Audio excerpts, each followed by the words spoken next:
And now a word from our sponsor, Gary's Wholesale Sausage Emporium. Are retail hot dog prices making you crazy? Come on down to Gary's for all your discount dog needs. Was this really the best we could do? Blue Apron passed. Okay. Let's get vulnerable, Langley. Let's get sexy. First caller gets 11 feet of Gary's signature summer sausage. Is that 11 feet long or wide? I'm asking for a friend. Yeah, they listed the wrong measurements. It's centimeters. That's metric feet. No, it's mouse feet. So, hi guys, happy Saturday. We're going to be talking about really a film that it had such an impact on Hollywood. And Keith and I were talking about one of the negative ones it had was how Kevin Feige, when he started producing and pushing for the Marvel Universe, that the MCU, that it was going to be inspired and influenced heavily by this movie, and to its detriment, which Keith and I agree was a mistake. And it's not the casting and all the cool shit they put in that we had a problem with. It was the following Christopher Nolan's mapping on trying to make everything real and getting away from what was so fun about Marvel Comics. And so there you go. It's one of the negative impacts the film had, but it had, for me, a great positive impact on action films like this. I liked the Christopher Nolan Batman trilogy. Did not like the way they tried to move that over into Superman, because it doesn't fucking work. As you can see, Zack Snyder, also the worst person to do Superman. The guy is, a nihilist. He's fucking not into heroism. Nothing matters, and he is the wrong person behind to make Superman. Just, you need someone that understands kindness and sacrificial love, the true romantic love that soldiers have for one another. Because the original romantic notion is the Roman legionnaire willing to lay down his life for a fellow soldier. Like they said in Black Hawk Down, it's about the guy next to you, man. So, who's all here? We got Gambit was in the house. Gambit's in the house. His house. Yeah. Whose house? His house. You have Snorty. Snorty. Good old Snorty's here. Hello. Let's see. Real Popcorn's up here. What's up, buddy? Yeah, he and I interact a lot on Twitter. Slasher Fred is here. But where's your... And of course, we have 11 Alpha. 11 Alpha? What's he doing here on a weekend? He's usually busy doing shit. What's up, buddy? I liked the first film, and I liked The Dark Knight. I did not like The Dark Knight Rises. I mean, I liked it, but not as much. I had a lot of problems with it. I look at these Batman films as Nolan trying to scratch his James Bond itch, because yeah, kind of. I mean, the Scarecrow's blondness does feel more like a Bond villain, destroy like a city or whatnot instead of the world.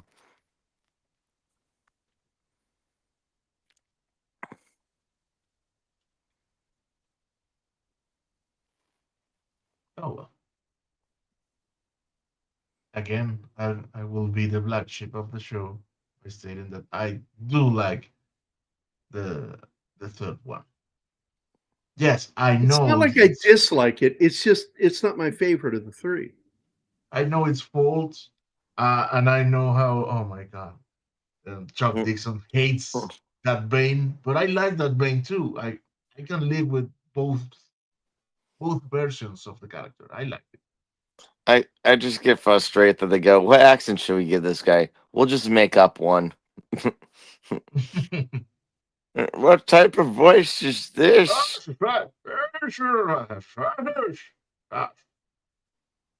Yeah, he's like doing Sean Connery or something. It's really weird. This movie was the first movie we got Brazilian Sean Connery. because for a while we only got to see the birth of villains, like in Batman Returns. We see, yeah, I get what you're saying. And it's a complicated story. The creation of Batman, because we see at one point that he saw revenge as justice, which it can be in some cases. You know, the Katie Holmes character, Rachel, just a stupid character. Yeah, she's. It's not just so the preachy. character, it's the actor. She's so flat and boring. She has zero expression. Hey, and they replaced her with an even flatter, uglier actor. Yeah, I With, can't believe they did that. That I mean, it looks. I swear to God, her eyes are sloped so far on the outside downward that it looks like her irises are just going to roll out of her eyes. You're She's talking got about such Gyllenhaal, droopy right? eyes. Yeah, I cannot stand Oh my her. god. I cannot stand her. I hate She's her. a terrible actor. Her Yeah. brother's got all the talent and the looks. Her brother is why she's making movies.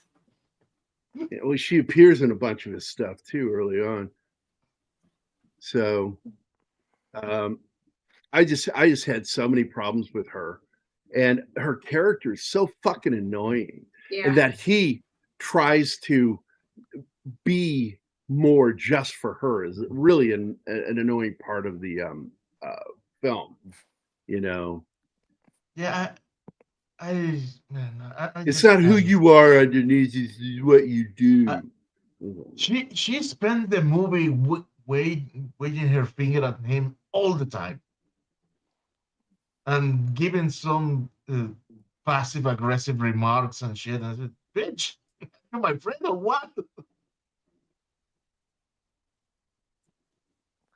Though, this movie has one of the greatest ironies of all time in cinema. I can't kill a man. Proceeds to throw the flame into a thing, killing God knows how many people. Oh yeah, he absolutely killed the person that he thought was Ra's al Ghul. So there's so many little issues with this movie, and like there's one line too. I paused the movie to say something to Anima about it because I was so fucking annoyed with it. That what was that, Anima? What was it I was talking about? When Rutger Hauer gives Morgan Freeman a task Oh. and then fires him. That was so stupid. Yeah, Yeah. gives him a task to do and Yeah. then fires him in the next Yeah. sentence. It's like, what? They say, I'm not doing shit for you, motherfucker. Yeah, I'm not gonna fuck. I'm fired. Well, fuck it. I'll take my 2 weeks or 8 weeks vacation. Fuck you. You get it. Oh, Yeah. no. And there That are is some, a great line. I do like that. there are line. some Deus Ex Machina because why does Morgan Freeman stop to show Bruce is precisely what he needs without no motivation at all. Oh, and here's the harness in which we used to make the train, and here's a super suit. Why? Why And those precisely? and everything is in black and looks slightly like a bat. I don't know why. I just felt like doing it. I guess because I'm black. Oh, I guess that was Bat. because it would make him really invisible at night. That's why he chose the color. It's also not a shiny black. It's very dull. So that makes sense to me.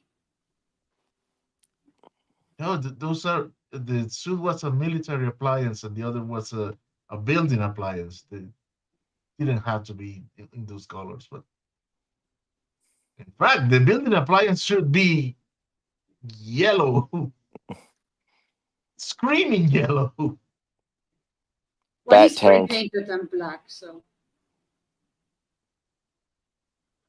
So I'm going to show this clip real quick. It's pretty funny. I love Gary Oldman a lot, and I love that he was in this film. But there's this great little moment during an interview that just cracked me the fuck up. So I got to share this video. Share screen, entire screen, and let's see if it lets me today. Will it let me? No, Yeah, it will not fucking let me. Oh my god. Dude, I Fucking tested StreamYard. yesterday with my green screen. I couldn't share anyone, but thank God John was able to share his screen. I was thinking, oh, so maybe we don't have a show today. If John can share his game, what are we going to do? This really fucking annoys me, dude, to no end. Hello, all you happy people. Okay, it looks like, there we go. I was afraid my browser was about to crash. Let me try it this way. Present, share, Gary Oldman. Let's see if it does it this way. Did it share it this time? Can you edit? Yes. All right. All right, here you go. This is Gary Oldman talking about it. Back in California, I had a dentist. His son was a huge fan of Harry Potter, and we met at a campsite. He said, "My son is over there. Would you go over and just introduce yourself and say hello?" Because he's a huge Harry Potter fan and he loves Sirius Black. So I said, "Sure." And there were a couple of kids, and I walked up to Tom and I looked at him and I said, "Hi, Tom. I'm Sirius Black." And the kid at the end said, "No, you're not. You're Commissioner Gordon." Oh, Back in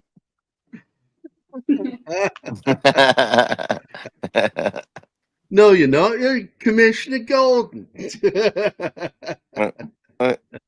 Actually, I love the interview where he talks about that he's glad for Harry Potter and Batman because he could just spend time with his family and not do a lot of work. Yeah, he got paid a lot of money to be in there. And he's attached to two major properties as major characters, and I kind of like that too. That guy, you know, he gets great residual off of this. Well, I hope his agent would have negotiated him. I mean, I wonder what Michael Caine gets off these movies. Which, by the way, Caine retired, so Nolan can't use him to prop up his talent in his movies anymore. I know, right? So Michael Caine, really, he is the best part of this movie. He really is. I love his character, though he does get kind of fucking annoying at times. So the whole preachy aspect of his character and Rachel's character is so annoying. But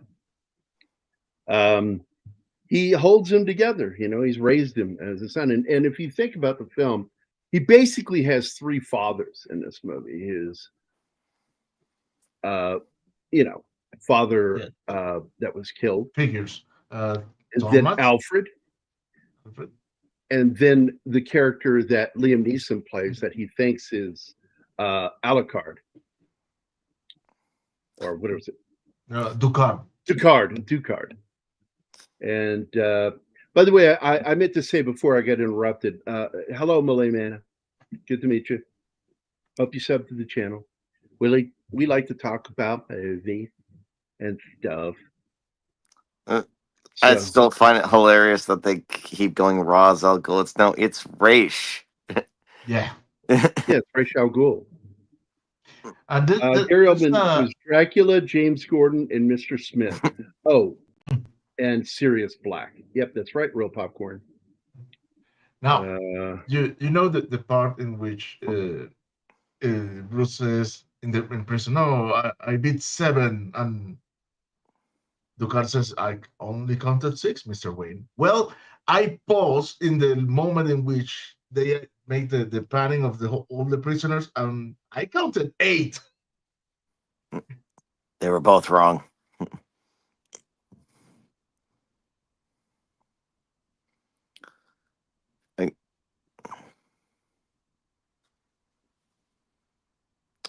I do find it funny how they seem to care less and less about making Gotham seem to actually be Gotham as the movies go along. Like, it's basically just, yeah, we're just fucking New York. Screw it. By the third movie. It's more Chicago. No. It's Chicago. Yeah, they shot in Chicago. twice. Yeah, but they say it in the And, making of video that it's it- New York on speed. One of the Yeah, Well, but the yeah, thing you- is, in reality, and this is annoying me with some of the new stuff that's coming out, that James Gunn has said that Metropolis is like, or Gotham is like New Jersey, and Metropolis is like Upper New Jersey. I went, no, it's always been Metropolis, New York, Gotham City, Chicago. And it's weird when they put them across the river from each other. It's just weird. And I don't like it. It's because Metropolis built a wall to keep all the Gothamites out. Riz guy, is that what it is, Eric? There's that guy who. Well, it's the two big cities at that time, you know. You had three major cities in the U.S. Like Star City, as I recall, was supposed to be like San Diego, and Gotham City is kind of Chicago, a darker, version of New York, and New York is like the big city, the Big Apple. You got Chicago is the Windy City.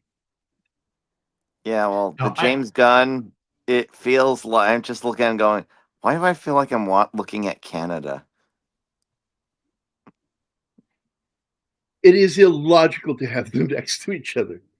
Yeah. And not to mention the fact that, they say, well, Metropolis is really close to Kansas. We're Smallville is. And I'm like, wait, what the fuck are you talking about? So they're on the East Coast. Both of them are on the East Coast. Heath and I've had this conversation. So I'm like, give me a fucking break, because the locations that have been given over the decades make no sense. And it is supposed to be America. It's just a different America, where every city in the story that it's in the United States has a different name, except for Washington, D.C. for some weird reason. And every major city has a harbor because there's always bad guys smuggling in weapons.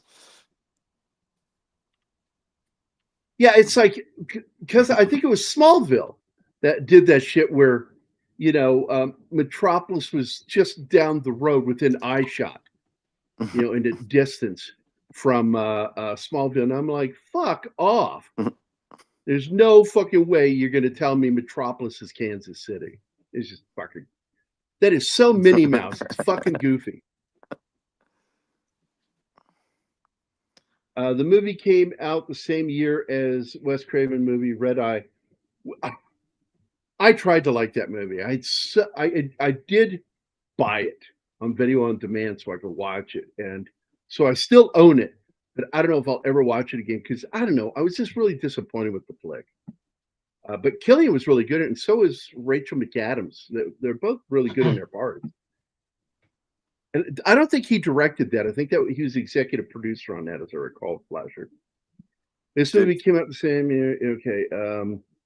And how Arkham is a weird version of Salem, Massachusetts.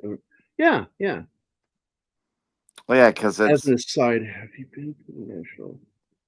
It's literally Yes, the I have. Arkham Asylum from Lovecraft, because that's where they got it. Yeah. By the way, there is a World War I memorial in DC, but it's off from the reflecting pool. It's, if you're looking towards Lincoln, I think it's to the left. You have to go over there, and it's in the center of a tree. It's a little gazebo memorial, and it always pissed me off. One of the main things that pissed me off, and even though they did deserve it, that they did a Vietnam memorial while we were losing all of our fucking World War I veterans. And I'm like, the war to end all wars, and you're not going to give a major memorial to those guys. And it's I don't want to take anything away from the Vietnam memorial. That just pissed me off, though. Yeah, we don't like talking about World War I because World War I is actually complicated. We can't have a simplified narrative. like we do with World War II. No, with a memorial, all you got to do is memorialize those that sacrificed. Yep. Washington D.C. is already weird enough; it doesn't need to be made in a bizarre movie city. Yeah, I know, right? Keely Chow is here. What's up, Keely Chow? Let's see. Oh, and we have the kid that plays Joffrey Baratheon. He gets rescued by Oh, yeah. Batman in this. It is specifically to the World War I veterans of the area.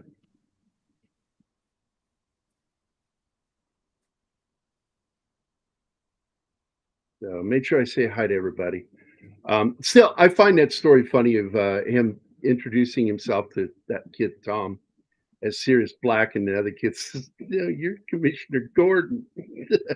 It was Tom Connors. We know. Hi, Penny. Penny. Now, I know he was too old for the part, but imagine Rachel Gould played by Christopher Walken. You got me all wrong, Batman.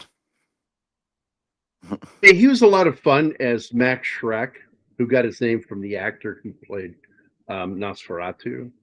But I don't know. Just it was a bit too Tim Burton-y for me. Those characters, they get too weird. Wait a minute. What?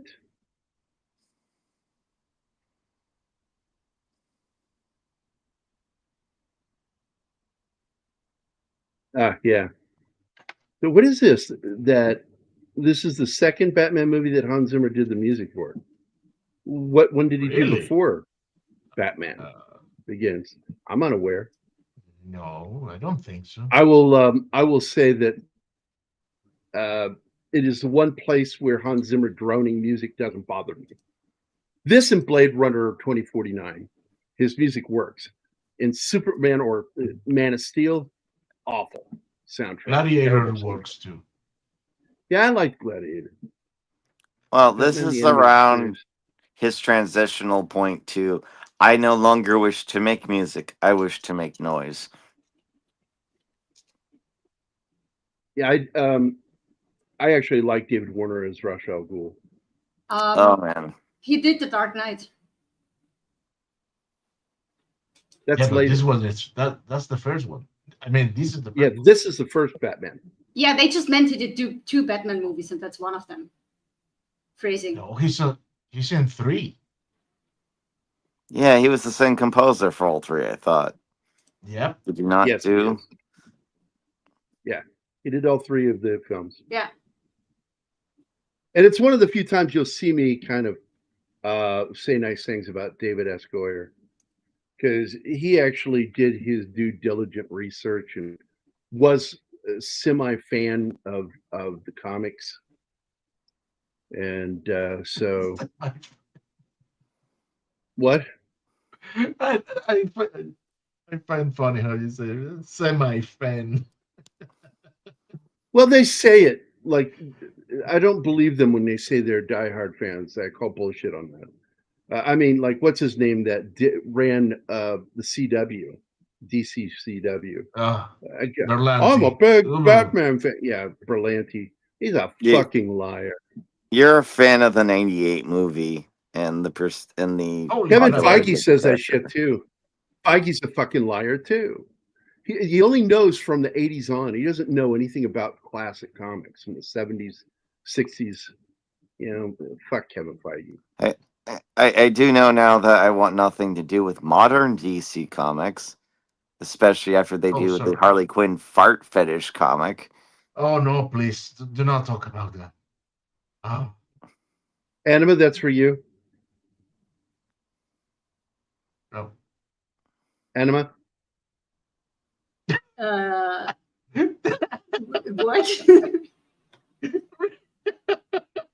I think it's pretty clear. I don't think any explanation. Why is she asking if I'm having memory problems? Yeah, but do you need Archer to come in and say sweet nothings into your ear?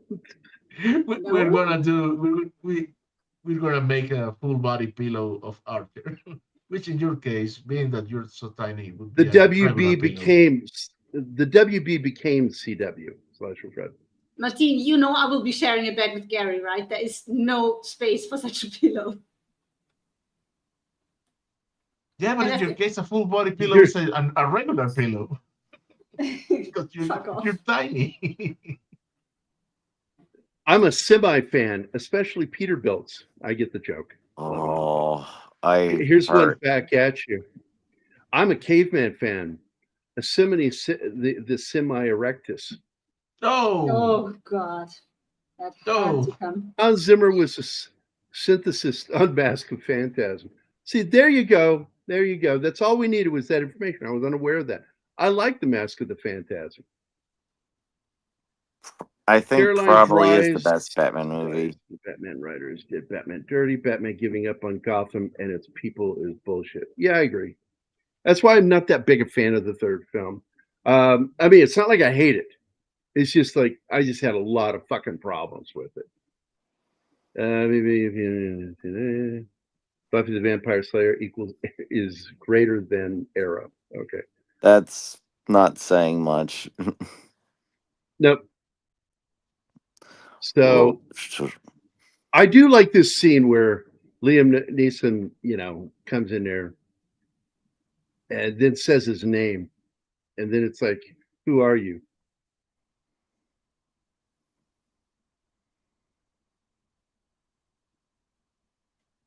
It's Jeez, funny too. Marie, Ariel, good Googa Mooga. I'm not going to show that again.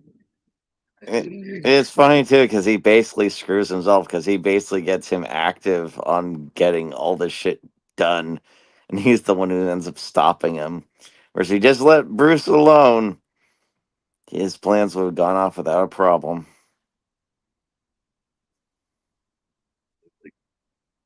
Oh yeah, I fucking hated Berlanti. I would get just seething angry. And the funny thing is I actually enjoyed a lot of his other stuff outside of the DC world. But man, I hated what he did for DC. Let's see. Hey, Jacob. Hey. Though, what are we expecting from a company that, in essence, is by being called the DC Comics, is Detective Comics?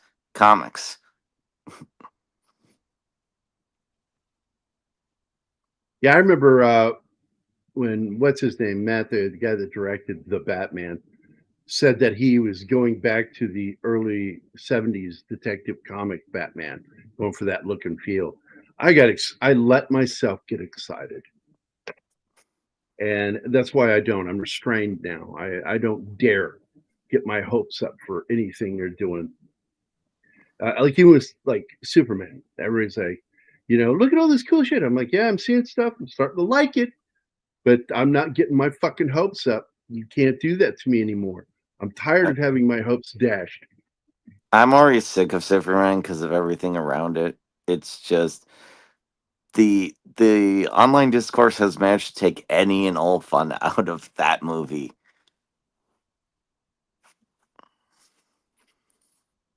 Of course, it doesn't help that they keep releasing things for that film that just kind of show him being an unemotional, like, not being hopeful Superman. I'm like, is this really a throwback or what are they doing? I mean, it might be, but I'm just not seeing it in the majority of the stuff they're releasing. Well, 11 Alpha has a good statement here. Villains facilitating their own downfall is a common theme in real life as well as in fiction. And I concur, it's usually hubris. Yeah. And that leads to villains' downfall. And I do like it when they write characters that way.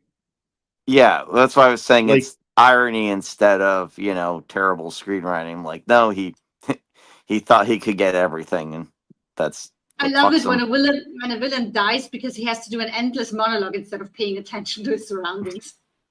And then you run over my bus. Watching the other day. What was that we were watching, and I made the joke. Well, he's got to die. I paused it.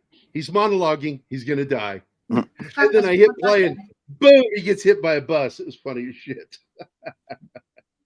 What movie was that? Fuck. Oh no, it's a TV show. Bay of Fires. Yeah, that's it. Exactly. Great show, by the way. Yeah, we are enjoying the shit out of that show. It's an Aussie produced Tasmanian show. Takes place in Tasmania. It's a real place. It's not just a cartoon character from Warner Brothers. And it's this whole town that was created solely for one thing: the relocation of people on witness protection programs. And this town's fucked up, man. They just sort of leave them alone. Yeah. It got forgotten. They just don't even pay attention to what's going on in this town. And it's fucking horrifying. It's like a fucking nightmare. And yeah, you end up there, you basically fell off the edge of the world. Yeah. Now they do change one thing from the classic Zorro story where they went to see Zorro, which I always liked that. And by the way, this is the last Batman movie to not credit Bill Finger. Who is he? And a lot of people don't know that. Bill Finger is the co-creator of Batman. Oh. They've always given Bob Caine, and Bob Caine fucked Bill Finger over. Well, I'm not going to say that Stan Lee was like just as bad as Bob Caine, because I don't believe he is. Oh no. Bob Caine flat out was a plagiarist. He was Stan Lee is a credit hound. Thief. He was a thief. He was a plagiarist, and worse than that, he was a sole credit hound. He wanted sole credit as the creator. Stan Lee still shared credit, even though maybe he didn't deserve it all the time to be a co-creator on something. But God damn it, man, Bob Caine, fucking hate that guy. And I used to love him when I was a kid. When I got older, fuck, man, found out all these things, and it's like, God, what an asshole. Let's see, let me get back to this. Saddam E.G. wanted to convince the West he had no WMD programs to get rid of sanctions, while I can't read it for some reason with there it goes. Also hinting he had WMDs to deter Iran. Tried to manipulate ambiguity and paid the price. Yeah, there you go. Shit happens. We call that today FAFO. I read originally the first Batman movie was supposed to have a backstory involving the relationship between Bruce Wayne and Commissioner Gordon. There was more. That he was kind of this person who stayed in his life, watching over him. Also kind of like a father that he figure. Felt connected, that he connected. And if they had done that with the film, stuck with that, you would have had 4 dads for Bruce Wayne. 4 dad figures. And I think that's fantastic. Well, they hint that, but just at the end of Batman Rises, when he thanks him for comforting him as a child.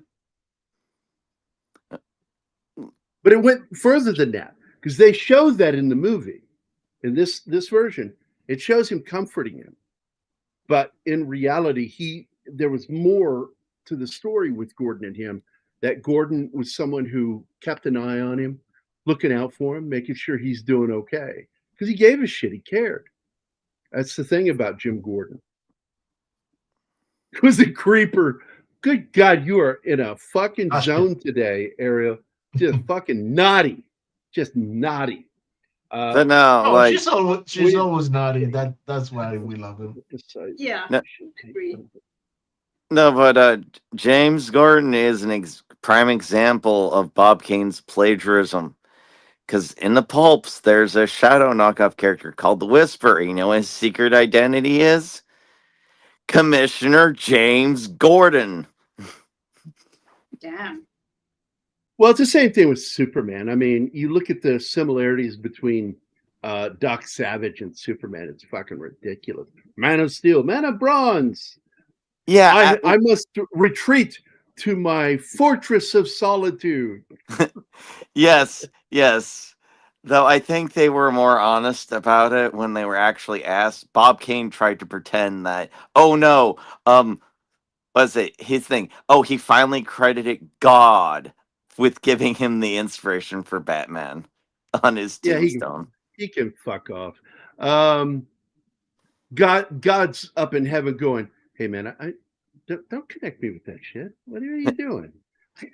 I had nothing to do with man's work. Oh no, God is up there. I'm This like, is- well, guess who's not coming here?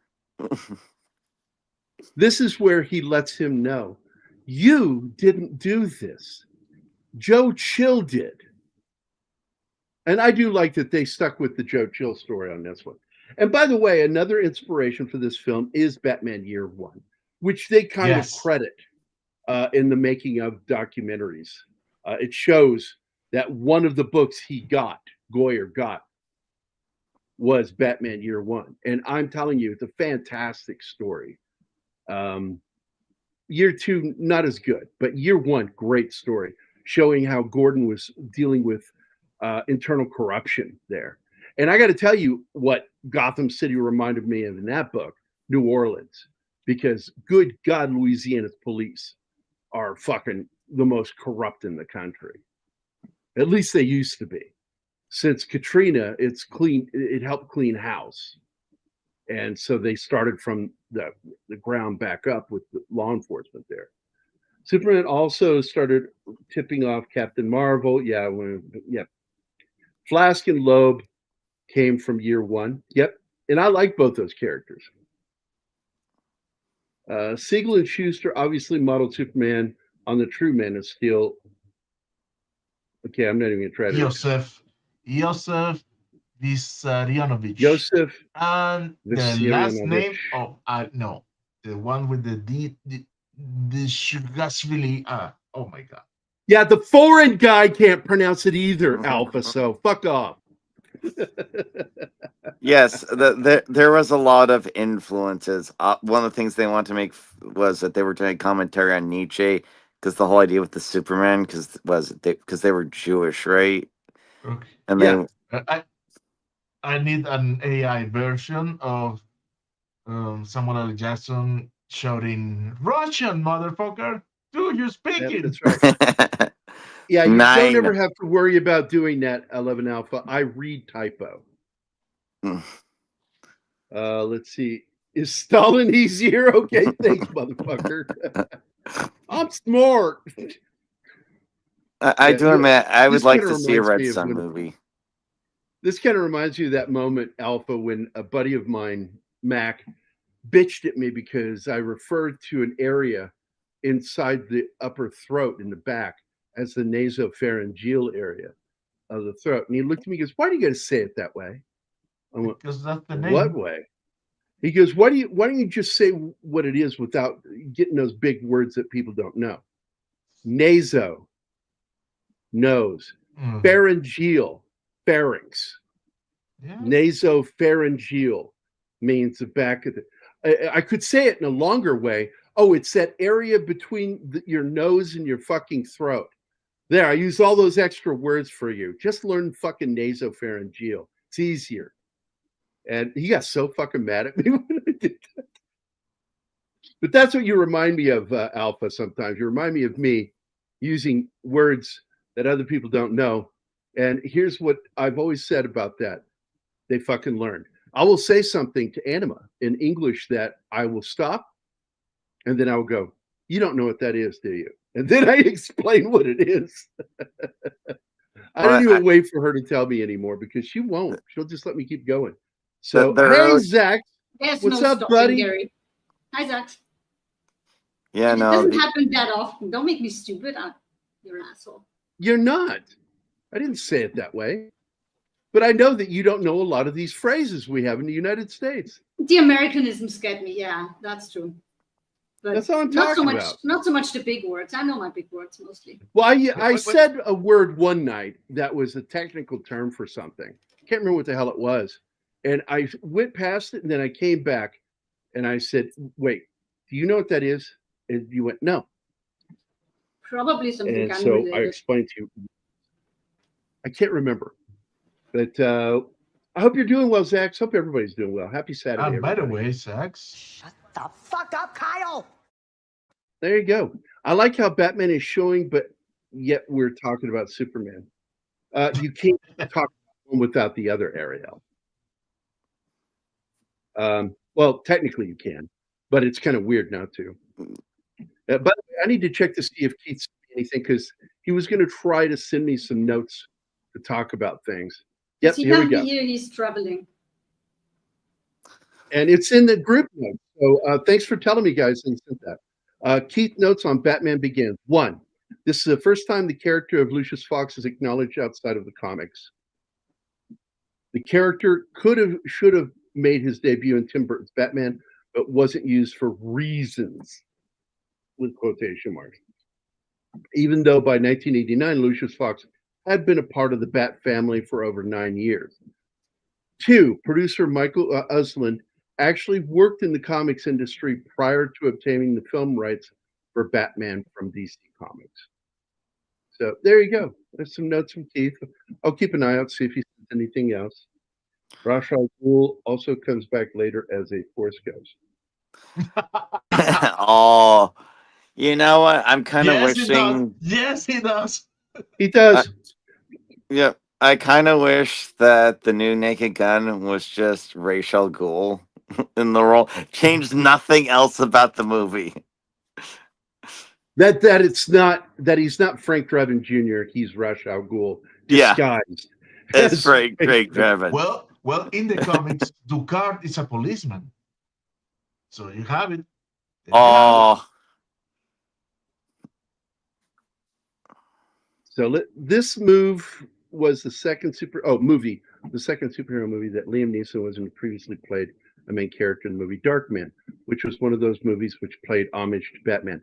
And I got to tell you, Darkman exists because he wasn't able to do the comic book movie he wanted to do. So there you go. they couldn't get the rights to the Shadow, which ironically is why we have Batman. Yeah, League of Shadows comes from the Shadow.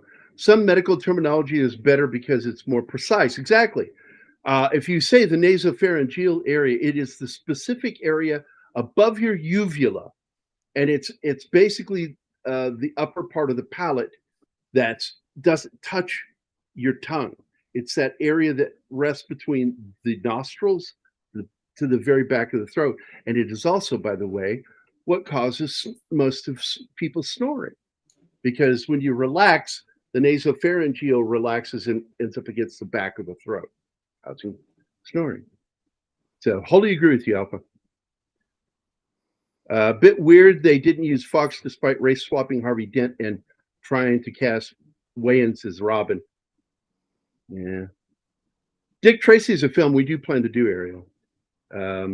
It's got one of Anima's favorite actors in it, so she's looking forward to seeing it. Who? Frank Langella?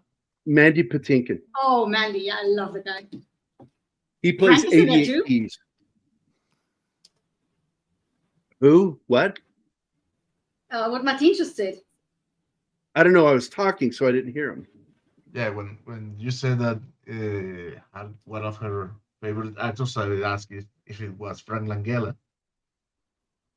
Well, she loves Frank Langella, but I do. Yeah, Anyway. we know. Yes, Ariel. back to what we were talking about is that Mandy Patinkin plays 88 keys in Dick Tracy. And the only thing I hate about that movie is Madonna. Oh, God. She cannot act. By the way, as a joke this morning, as we went to start watching this movie, I actually put in Batman 1966 just to fuck with Anima. But it was pointless. She didn't get it. Anyway, Here's Katie Holmes. yeah, being all judgy and shit. She's such a fucking bitch in this movie. Self-righteous fucking bitch. I fucking hate people like her. The thing this movie really has going for is the fact that you have both Morgan Freeman and Michael Caine as support actors basically holding the entire thing up. Yeah. And they're both great. Yeah. And Bale does a fantastic job, by the way. Yeah. And I did want to point out that Christian Bale amazingly maintained the American accent through all of the marketing and interviews, everything. Anytime he had to speak, he used his American accent. By the way, this actor, I didn't get permission, but he kind of appears in Vindicated. I don't want to say as who, so I don't get sued. Okay. Well, Bale was incredibly dedicated when it came to training, but he got a little too big, so he had to go and lose some of the weight. Yeah, Bale's kind of nuts. Just don't touch his lights. Not a friend. No, it was that the guy just kept walking through the set while they're doing a scene, and it pissed him off. And I got to tell you, man, getting distracted while you're performing, not a cool thing to do. Distracting people while they're performing. Just walk, and he complained. He says, just walking through all la-di-da. Fuck you. He says, I love that. Seriously, Gary, you and I are done professionally. Most people have actually come to Christian's defense, though they're like, there's probably a better way of expressing it, but you don't know what was going on the set. He was probably really fucking frustrated over something. But the fact is he was 100% right that guy shouldn't be fucking doing that while they're doing scenes. My favorite is Michael Caine talking about the fact that one of his takes was so long they ran out of film. What? Ariel, what do you want? She's Stop haunting yelling you. my name.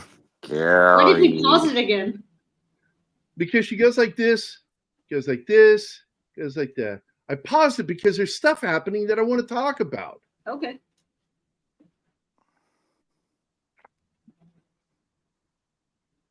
Hey, Lost for Words. Yeah, Tom Wilkinson is really good. So I'm sorry we lost him. What a good actor. No, you're supposed to go, hi. Like Stewie. Mom, mom, mom, mommy, mommy, mommy, mommy, mom, mom, mother. Gary. What? He goes, Gary. hi. Gary. I'm making a joke. What? Gary. I'm just doing what she did. I'm haunting you, Gary. For words. Welcome to the show, man.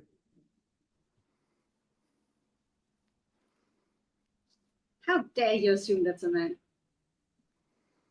Yeah, she just always she talks down to Bale's character, Bruce Wayne. She just talks down to him all the fucking time. And the only time she doesn't do that is when she's talking about her feelings about him.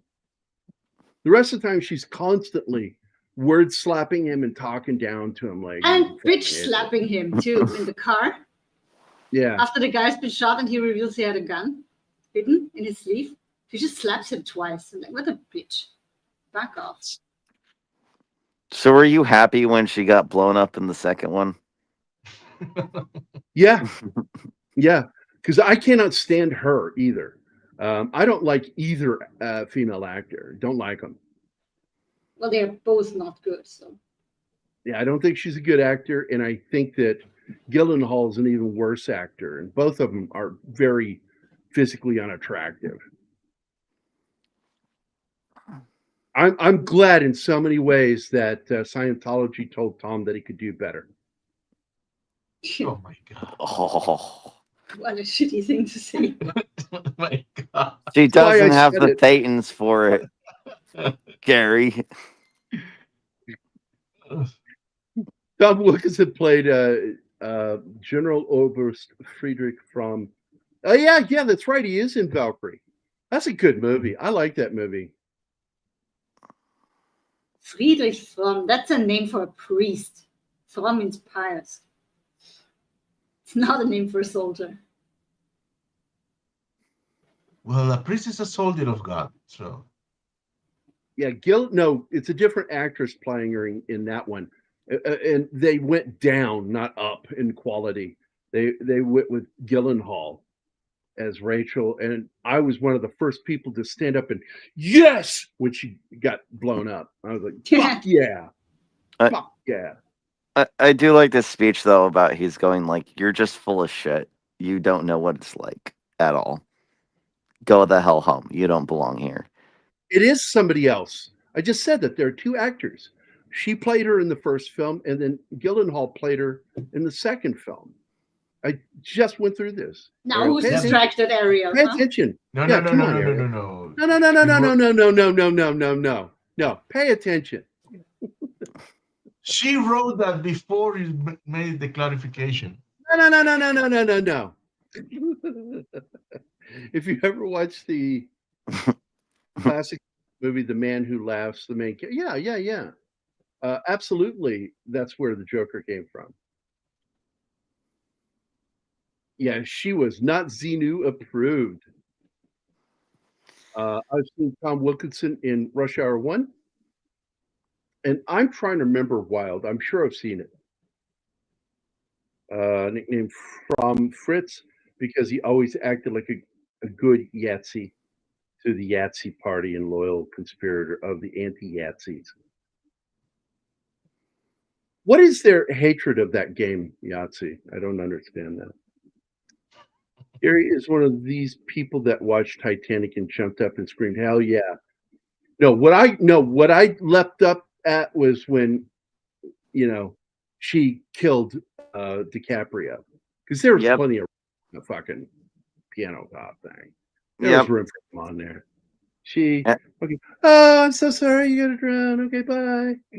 I loved when they did the Mythbusters and they showed that they could have actually both been on it. Just use the flotation device. Mythbusters proved they could have both survived. She was a bitch. And then for no fucking good reason, she throws that diamond overboard, knowing how financially destitute the captain of that fucking ship is, that his team could have used that money for their research. And she only cared about her fucking whatever. There was no reason to throw that overboard. There was no, it has nothing to do with the story between her and Jack. It's just so dumb. That movie is so fucking stupid. That was like her saying finally goodbye to him or something stupid like that. That character is one of the worst portrayal of women ever. I mean, think about it. She has kids, meaning she had at least a husband or father, and she spends her entire life pining over the guy she fucked one night on the Titanic. In a car. Exactly. By the way, the irony that Anima brought up here, which is stupid, this is just dumb, that he's willing to kill all these other people in this building because he won't kill an actual fucking murderer. But he kills everybody else because he leaves everybody else for dead in this fortress. Just so you understand, he understood that was the potentiality of his actions, that it might kill all these people that he's been training with. Because well, he does it to escape, because he then realized, oh, I'm fucked.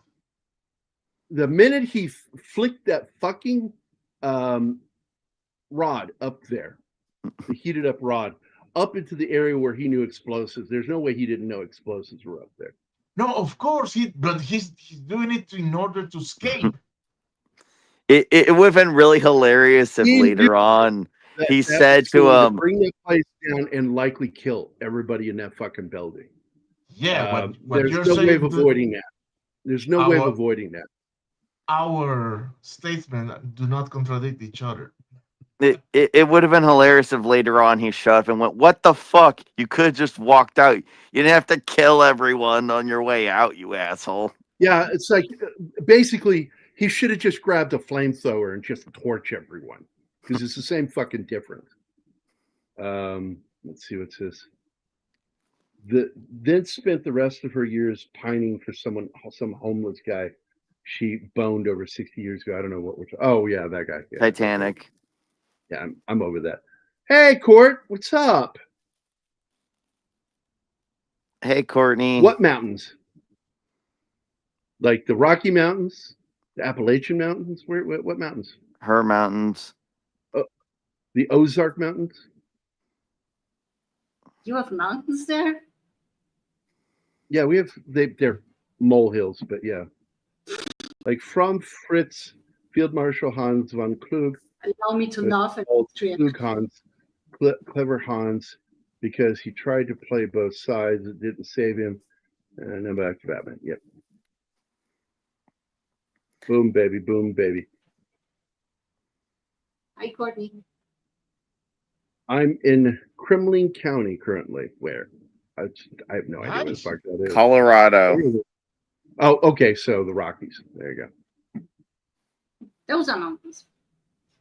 I do like that scene because it shows Bruce outwit him. But yeah, I let Anima know right up front that is not Ra's al Ghul. Liam Neeson, Descartes, I mean, is Ra's al Ghul. If you hadn't told me that, I wouldn't have been too surprised by the reveal because Liam Neeson does most of the talking and is kind of boss man in all this. Oh, by the way, those mumblings of fake Ra's al Ghul, those are improvised. Abbott Ears Pass, awesome. Oh, it would have been even funnier. And you know that man you saved? He killed an entire village, you monster. It's so fucking stupid. This is these are the things I criticize. You have to pay attention to your own logic. Pay attention to what you're saying when a character does something, and then check. You got to do full circular thinking around that logic that you built and make sure that it's sound all the way around. Or if the character's not supposed to be sound, make sure it's consistently on sound. Consistently on sound, and that other people are aware of it or become aware of it. Yeah. Because like one of my favorite characters for it is Vic Mackey in The Shield. He's completely compartmentalized everything that he does to where he still thinks of himself as the good guy, even though there's a bunch of people pointing out how full of shit he is the entire series. It's great. That's what makes a great villain, though, Shanatsky. In my head, Slasher. Yeah. Yeah. Slasher Fred. The late Roger Corman had created his own female version of Batman called Black Scorpion, which was about this cop who becomes a mass vigilante after her father is murdered. Well, let me go back and say that this is how that sentence should have gone. The late Roger Corman had created his own female version of Batman called Black Scorpion, which is about a cop who becomes a mass vigilante after the actor who played her father left the movie for a better film. Oh, okay. Oh. He's just no longer in the movie. It's like, oh, he's dead. Liam Neeson even looked like Ra's al Ghul. That's right. He looked just like the character from the books. So, yeah, the minute I saw him, I'm like, that's Ra's al Ghul. And then I'm like, what are they doing? They're like, Ra's al Ghul is like, what are they doing? Seriously. How is that guy? That's not comic accurate. That's not, no. Nolan likes doing his own twists. What was it, The Prestige? The book version, the twist in the movie is what the entire book's about, which you know from the beginning. Yeah.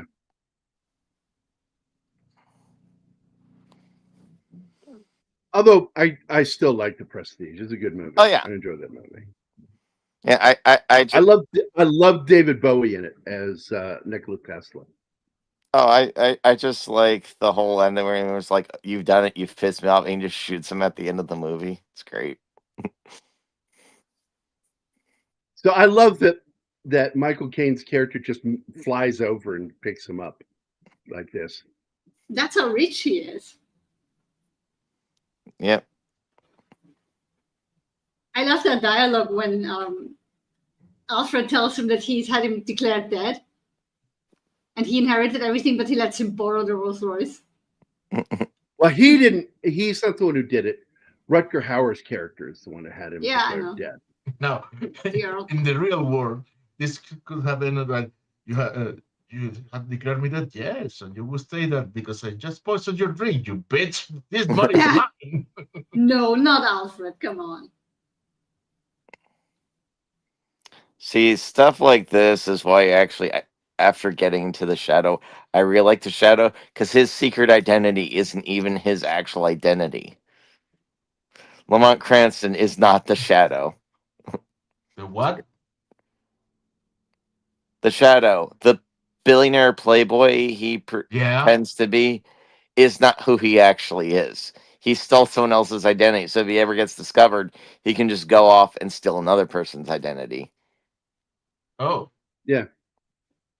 This is some of the best CG work at the time. Look at this. Yeah. And this is what I'm talking about. Like, Gotham seems like an actual place they made up, whereas the later movie, it seems like they just stopped caring, trying to make it They look did like. make a lot of it though, Shanatsky. They had a whole hangar where they built parts of the city. They had a huge in set, Shepperton Studios. including a freeway and And everything. this so. is the actor who thought he was going to be Batman. And he ended up getting picked to that role. Because That Christian baby- Bale nailed it. No. God, I cannot stand her face. I really can't. And Ariel? you know what? He should have referred to as a smug ass bitch. I would have laughed if he did that. Oh Or my spoiled god, I love his Bruce Wayne. glasses. I want his glasses. Bowie films. Have you all done Into the Night? Yes, I have, but I wouldn't mind doing it again. I love that fucking movie. Him as one of the assassins, when he stands next to Goldblum waiting for Michelle Pfeiffer, and he goes, "You're good." It's like, what? Hey, boss, we haven't done that movie. I thought we Not did. in my time. No. No. I've never seen that. We Okay. we have spoken of doing it, but we haven't. I could have sworn we did. I'll put it on the list. Don't worry. Hold on, let me go. You just made the list. Yeah.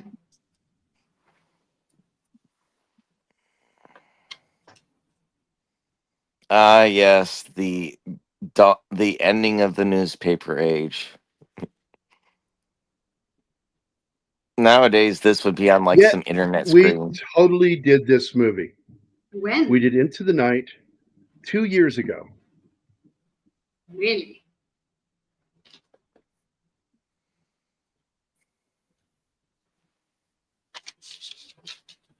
We had the Chief, Shanatsky, Martin, and John. Well, that was the John Landis one, right? Yeah. And that's why I don't remember it. I wasn't there. Yeah.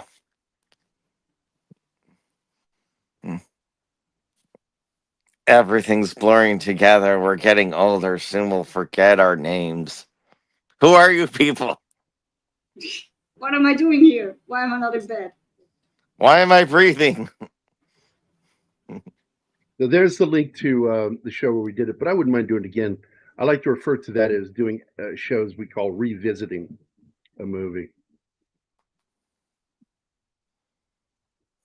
And David Bowie is great in that film. It is one of my favorite John Landis films after An American Werewolf in London.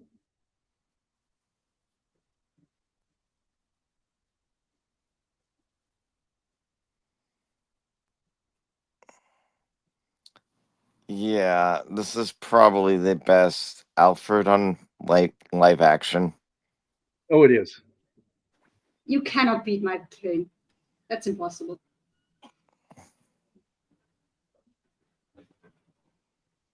Hold on. I couldn't see Killian back then as Batman, but these days, I don't know. He's such a good actor. I probably could have seen him as Bruce.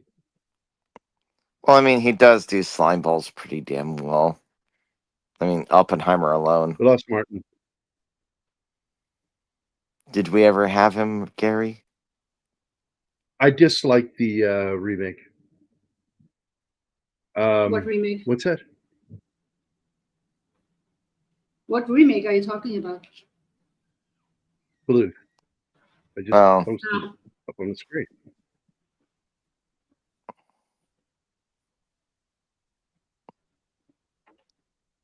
Like, that's your opinion, man. You can like the Michael Keaton Alfred, and that's fine. Though he did end with freaking Batman and Robin. Oh my God! I saw a werewolf with the Chinese menu in his hand. What? Werewolves of London. It's from the song Werewolves of London. Yep. And the Chinese restaurant he mentions is a real Chinese restaurant in the Soho district. I've eaten there. Was Werewolves in London in American Werewolf in London? If it wasn't, it really No. should have been. Yeah, it was kind of too obvious. I think that's why it got left out. He wanted to use ironic music, and Blue Moon, he used 3 versions of Blue Moon. He did the lounge version, the pop version of it, and then the bebop version. Rutger, we miss you, buddy. Yeah. That's the one, Lee Ho Fook.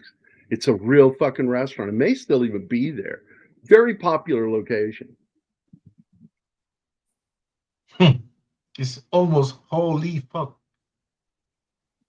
I think that's the joke. And Parrot Heads says, Martin! Martin! Are you okay, Shin? Roll Tide, Parrot Head. Roll Tide, Keely Chow. Is that like Shake and Bake? No, never heard that. Roll Tide. Did they have a Rocksteady versions since They already have Bebop. they had Bebop?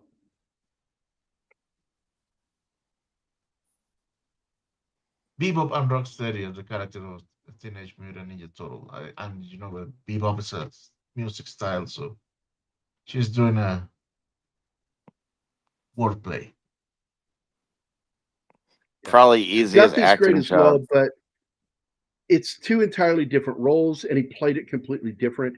And there's nothing quite as endearing in the Burton films with Guff's Alfred, whereas this version of Alfred is the unappreciated, foster father of a kid, and he acts that way. He's the best dad ever. Lucius is kind of like an uncle. Yeah. The crazy enabler uncle.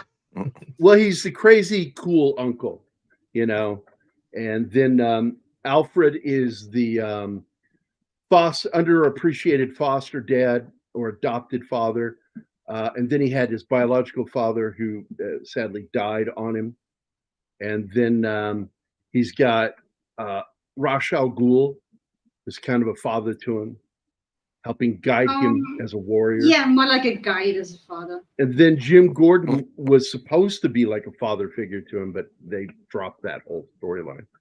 I love 4 this dads. set. Yep. I love the set that they built here. It's amazing. It's huge. Yeah. The actual cave. It's funny that he goes about realism, but the best stuff is the more fantastical in this film.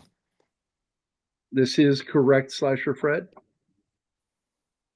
And Vincent Price was the voice of the Invisible Man in Abbott and Costello Meet Frankenstein.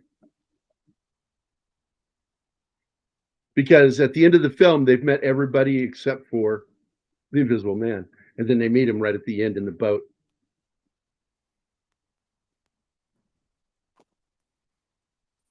Yeah, he's the uncle that says, you want to see something really cool? Pinch the firecracker as you light it. It won't hurt you. You got to pinch it really hard. It's true.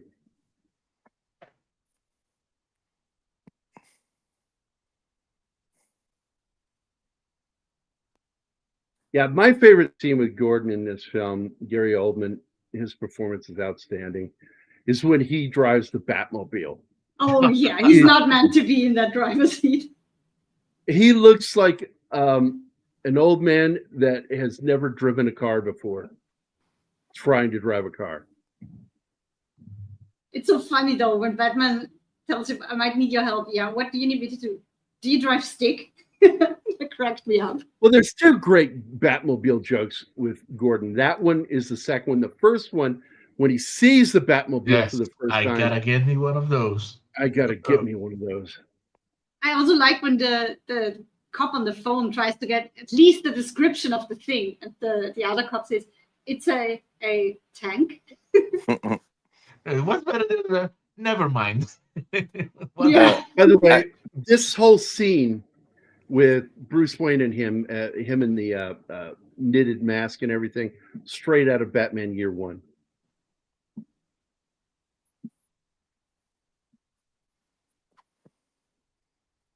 Base jumping.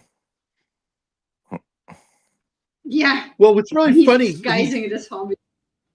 it is when he is dealing with the situation in the Batmobile and what's happening in the Narrows, is the one time Christopher Nolan gave him any direction. And I remember Gary Oldman talking about this.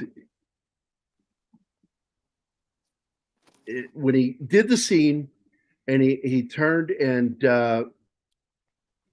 Nolan's sitting back behind the camera and he says, leans forward, he says, I think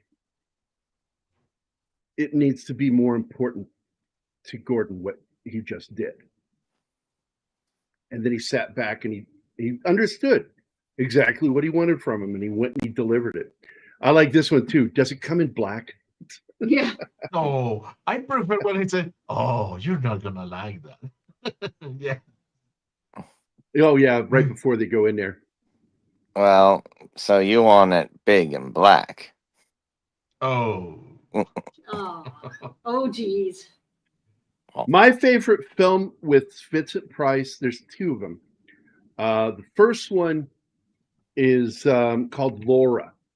It's a noir film. And the second one is with Vincent Price and Raymond Burr and Robert Mitchum. The three of them star in this film. And Raymond Burr is the villain. And the movie is called, it's 1951, and it's called His Kind of Woman. And it's a noir film with a lot of comedy in it. And the funniest person in that fucking movie is Vincent Price. He's so freaking funny. He plays an actor in the movie, and it's so good. When he decides that we're going to attack the bad guy, let's get into the boats. And he leaps to the front of the John boat he's in and has a blanket and throws it over his shoulder with his arm up, trying to look with his one foot up on the front of the bow, trying to look like George Washington. But because of his weight, it causes the John boat to dip. And so as it moves forward, it ends up just sinking. And you just see him slowly in that pose going underwater. One of the funniest moments in a Vincent Price film.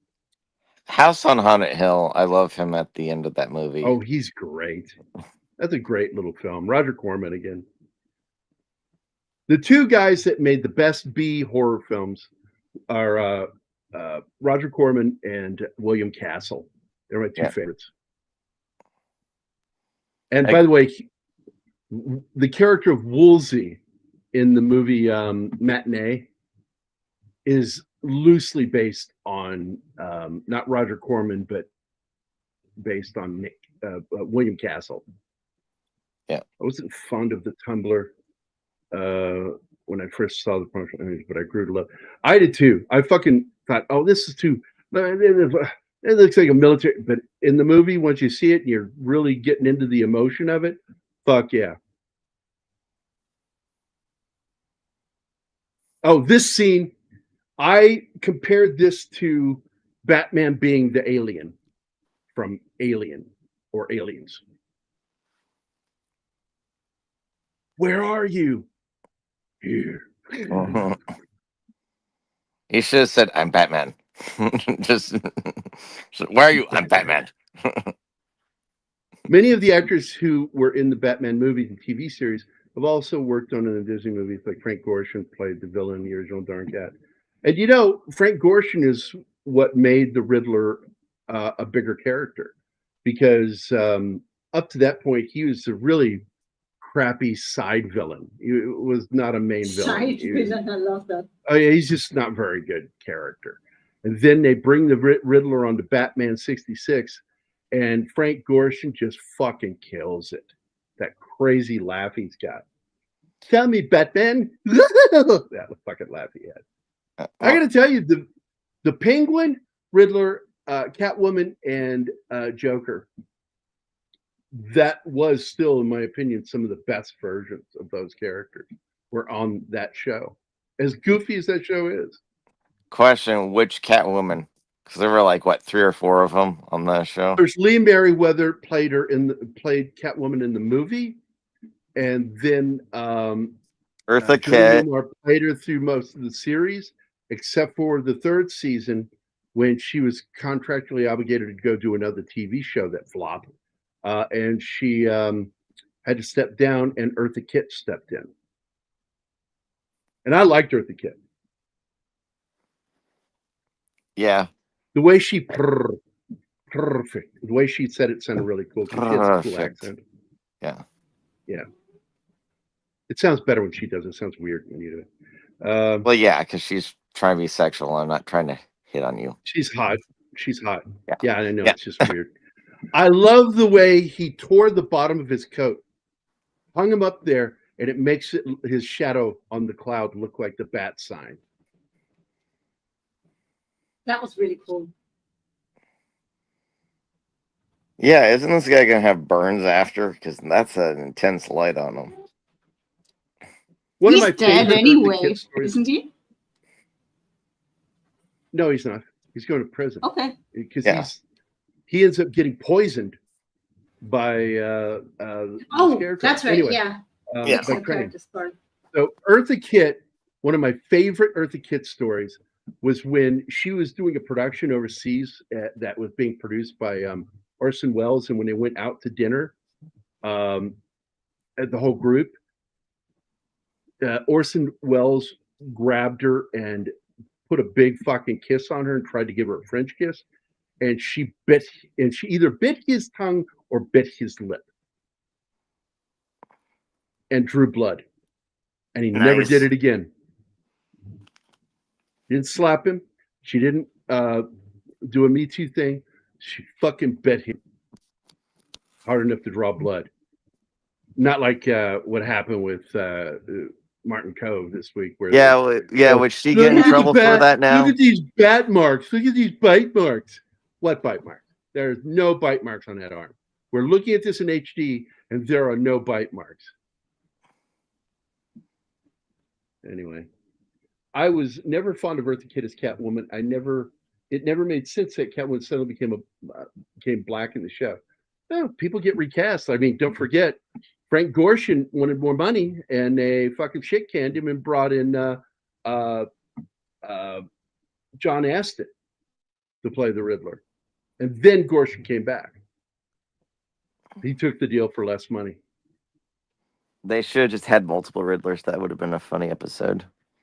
I'm the real Riddler. No, I'm the real Riddler. Yeah, if that light was left for any length of time, yeah, it would have cooked him. That light would have cooked him. Yeah. Yeah.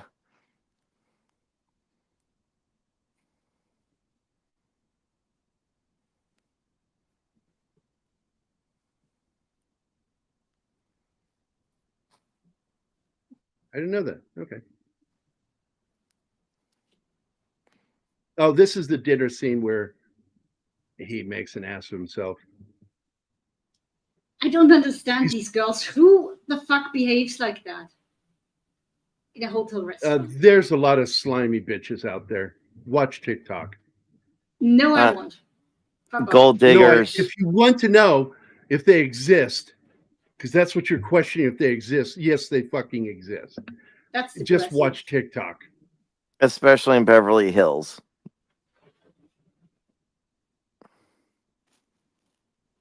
That's really depressing.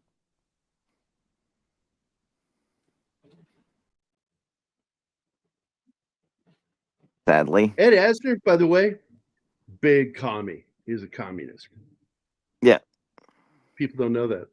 Most people do not know that. Ed Most people Asner do and not John care, Wayne. They did a I movie guess. together.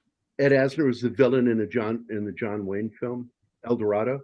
Was it El Dorado or Real Love? One of those three movies. They're all remakes. But anyway, big fucking commie. Russian models in New York, definitely. He goes into the pool. I just bought this restaurant. You know, I love that The whole The scene. hotel. not the The whole restaurant, fucking the thing. Yeah, the hotel. restaurant, the whole hotel. But anyway, so she's like just fucking judging him all the fucking time. I don't think she's a good person at all. No, Because she's not. people like that are not good people that do that shit to others. They're not. And I don't know why they thought she was writing her that way. It's what you do that defines you. Well, thanks, cunt. What about who I do? I'm going to go bang these Russian models, you slope-eyed bitch. Her eyes droop out downward. It's like weird looking. This is the scene, I think, where he threatens him and then he sprays the concentrated drug at him.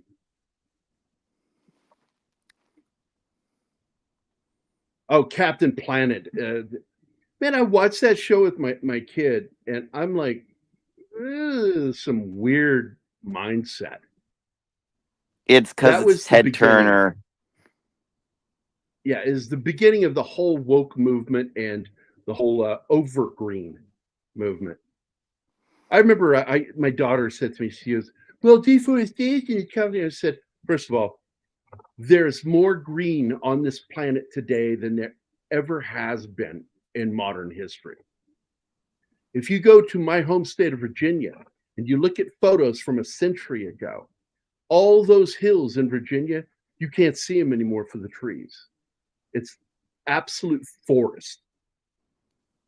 And so to say deforestation in one localized area is going to fuck up the rest of the world is stupid. There's more fucking foliage today than any time in our known history.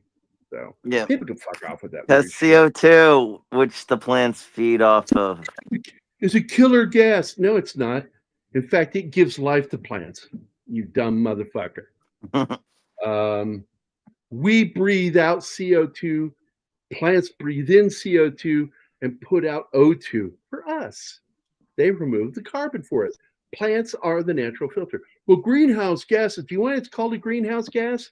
Think about the words greenhouse. Greenhouse. What does that mean? Ah, fucking people. The Guys, place stand you up. grow fucking plants. Wait, I missed some comments here. What, judging the rich kid for buying the entire hotel just so he doesn't have to follow the rules? Is that what you mean, Gary? Yeah. She's judging him as a person based off of that. She doesn't know the whole story. She just fucking walked in. Oh, no, she's not judging him even. Oh, this is a great moment in the Batman film where he says, I swear to God, swear to me. Yeah. I love that. Yep. If they only made it so he didn't have that stupid voice. Like, I was at a club in New York City frequented by the Russian. Yeah, those guys. Hot girls on the dance floor, but the guys knew not to dance with them because they belonged to the older men in the booths. yep.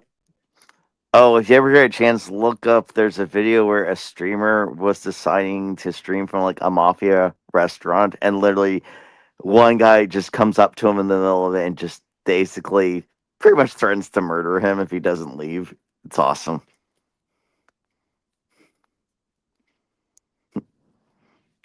That sounds insane. By the way, that's King Joffrey from Game of Thrones. Yep. Yeah. Nobody's ever gonna believe me that I saw you. And he throws his little periscope. There, show him that. That's my bat periscope. He used to look at my dick. Or some of the funny ways he would like name them in Batman, the TV series. It's bat shark repellent. You know, just weird. Parabatscope. The writing for the 66 Batman series is amazing. Oh yeah, Sterling Silliphant, who wrote some really good movies, absolutely nailed overseeing the writing for that show. I do love this scene when he gets into this room and he sprays the poison in Batman's face. Because That poison is freaky stuff, man. that poison toxin, he's dealt with it before. And that's when he begins to make connections to something else, going all the way back to the League of Shadows. But I love the beating the shit out of these bad guys. Oh, shots fired. Fuck off, 11 Alpha. I have not met a single person knowing some of German that didn't tell me that Austrian German sounds way nicer than German because they have some horrible dialects up there. It's way harder. Well, I used to criticize German. What Animat is trying to say is, how dare you? Yeah. You can, how dare you? Go ahead. That was it. Are we done? Okay. So, German, I have explained many a time, coming from a German, sounds brutal. It's unfriendly. It's kind of ugly and mean. But then you hear somebody from Vienna speaking it, and it's like, oh, wow, I didn't know German can sound pretty. Yeah, you need the right German. That's all. It's German. it's Gemerman. No, it's Ethelmerman. It's Bemerman.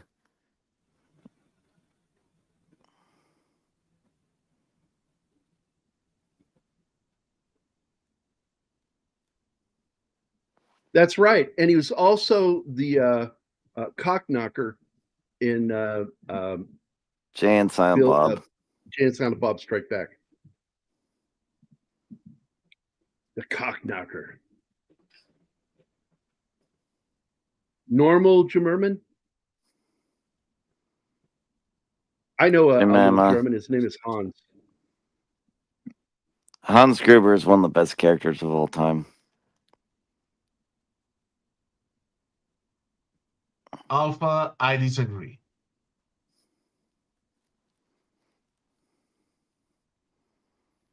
Well, my sister put it perfectly after being in Portugal. She said, like, that sounds like really drunk Spanish. No. And I kind of agree.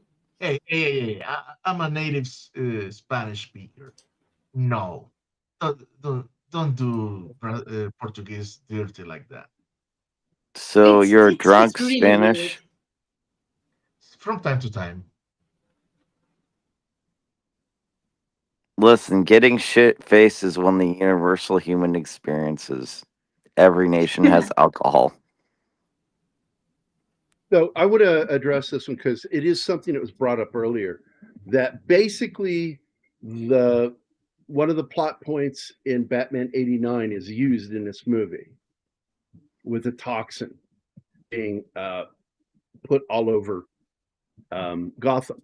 And in '89, it was Smilex. Mm. If you got to go with the smile. Yeah, though, this is more so cause mass chaos and destabilize the entire thing, where Smilex was just basically anthrax. Yeah. Darkwing Duck was a lot of fun. Yes, it was. I don't really agree. They're worse. Portugal is just Spain's largest zoo. Oh my God, he's on a roll tonight. Portugal is to Spain what Tasmania is to the world.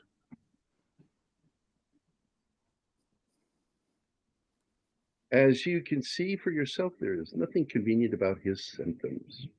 Yeah, this is right after he poisoned him. That mask is spooky, even being sober and not. Well, his face is creepy as fuck back then. Just his face. He has a creepy face. Well, yeah, if you ever see 28 Days Later. I've seen it. Yeah, he has a really weird look in that movie. And what do you got against John Saxon? Oh my god. That was wrong, Gary. Sax on, sax off. I would put him right in the same category.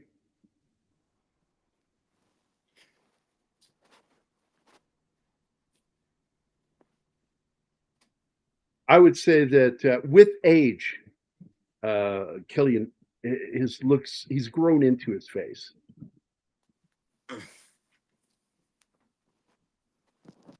Hey, that sounds legit. I'm coming. Caine was born to play depressed loners.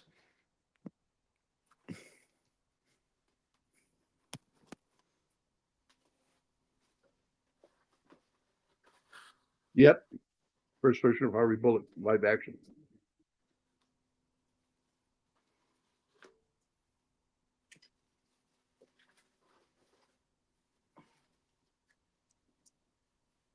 Sorry about the cat, guys. She's right behind my mic on the desk. Can't hear her. So I heard, yeah, this is one of the scariest fucking scenes in the film. The oil slick Batman. Mm. Looks like something right out of a fucking nightmare. It's a combination of And practical and CGI. it's a mixture, and very well done because the mask Yeah. looks really fucking cool when you see it.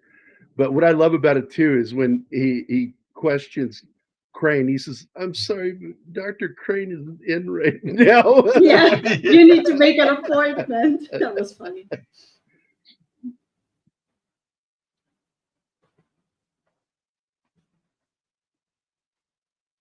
Yeah, but no, who was that? Eckhart. No, it wasn't Bullock, it was Eckhart. Yeah, Eckhart. You ought to think about the future, Eckhart. Yeah, that was it.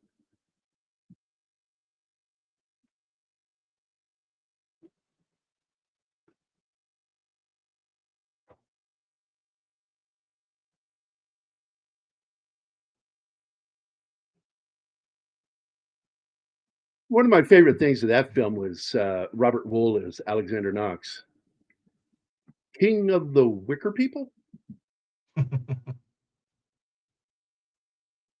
Oh. Uh-oh. Hello, Joe. No, I Hi, Joe. enjoyed the video game. I used to own that game, the game that was tied into the movie. It was a lot of fun. I still have it. My only gripe is that Batman runs like a chimpanzee. Right? I always find it funny the way some people from other countries say Batman, Wootman. Batman, like it's a name. It's John Batman. I prefer Jason Batman myself. Absolutely one of the best moments in the film, Joe.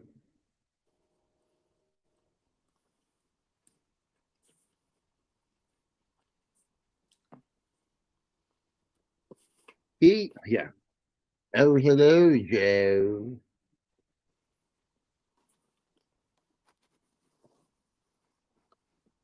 You can always tell when Joe's pissed his wife off. He can't sit down for a while. I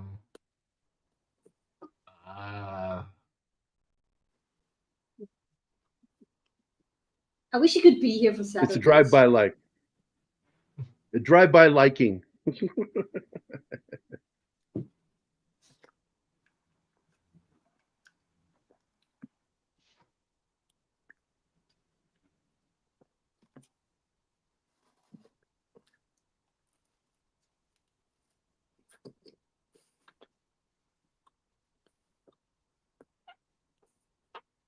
He's in. I thought Anthony Michael Hall was in the third film. What Shelley 'Cause Murphy is? He's the judge. No. He's the He's chief. in the second one. He is? Because who is the reporter who ends up dying, being put on that bus? I thought that was Anthony Michael Hall. No. He's a reporter. In fact, I think he's in both 2 and 3. But he's in 2. He is the guy that is trying to make that Batman reveals his true identity on TV. Yeah, he plays Ingle, the TV reporter. I'm looking it up right now. Hold on. Because I know he's in The Dark Knight. Because he's the one who ends up on the bus when the Joker blows up the hospital. Plays him there.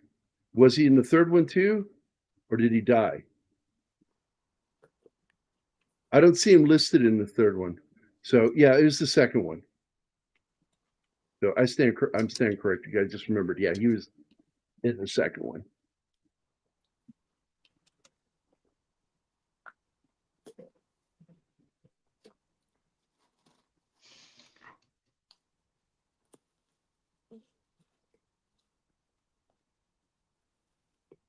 Yeah, I mean, I kind of liked the Amazon tick, but at the same time, I didn't. I did enjoy the shit out of the live action version with I forgot his name. Putty. Peter. Yeah, the guy who did Putty. Hi, Peter. Sure. No, he produced the Amazon one. He was one of the executive producers of the show. Yeah, Patrick Warburton. That's it, Reed. Thank you. Patrick Warburton. And it made me sad because he was really good as the Tick. Taste my justice. I am nigh invincible.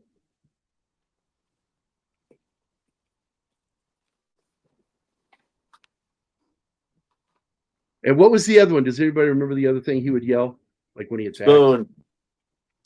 Spoon. Yep. Fucking love that shit. One of my favorite Tick comics is Jokes is in the comics.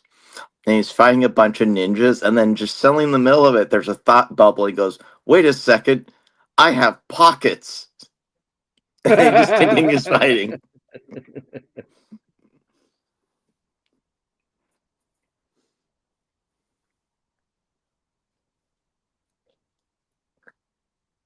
Yeah, this is where he has to save her.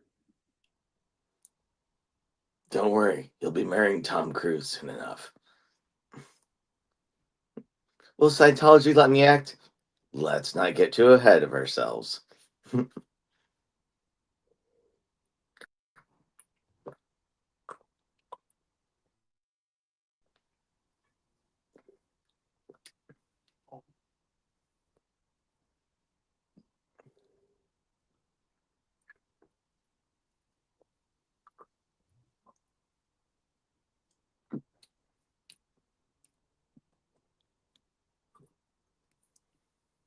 Oh man, and we had that problem. Batman takes off his cowl and he doesn't have the black painting on his eyes. Yeah, Ben Affleck, I think, was the first one to show the black makeup, right? As Batman, I don't remember. But the first time I saw a character doing that was in Kick-Ass. Yeah. Now, I dislike the changing of his name to Batmanuel because his name was Der Fleudermaus in the comic. It's a different character. Like, the only thing that's remained consistent between the Tick is Tick and Arthur. Every version. Yeah, Tick and Arthur. Yeah, American Made became something else on the show, and just like, oh well. Yeah, they didn't even have her. They have, was it Miss Lit in the Amazon one? And what was the basically Punisher Batman guy's name again?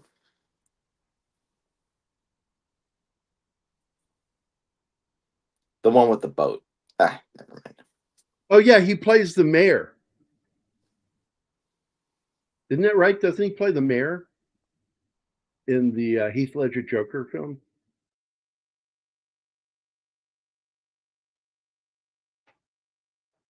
know. We just passed one of my favorite Alfred scenes when he's loading the unconscious girl in his car, and the cook and the waitress are standing outside having a cigarette break, side-eyeing him.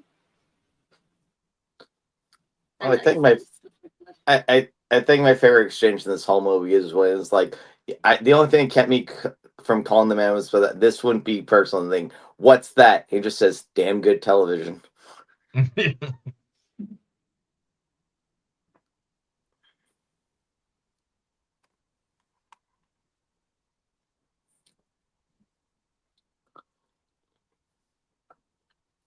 Hey, it's a reveal. To a reveal. I watched him die, and then of course it's this other dude, and he goes, "Wait a minute, you're not Ra's al Ghul." Only he didn't watch him die. He watched him in the death trap, and then he picked up the other one and fucked off. Well, he watched die. He was there when the flaming roof caved in on him, which is probably when he died. So yes, he did. He saw him die.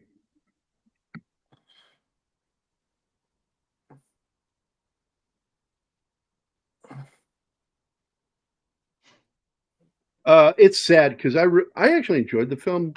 I'm not a fan of the Alan Moore book, so I like the movie better than I like the book. I didn't like the book. I don't like Alan Moore.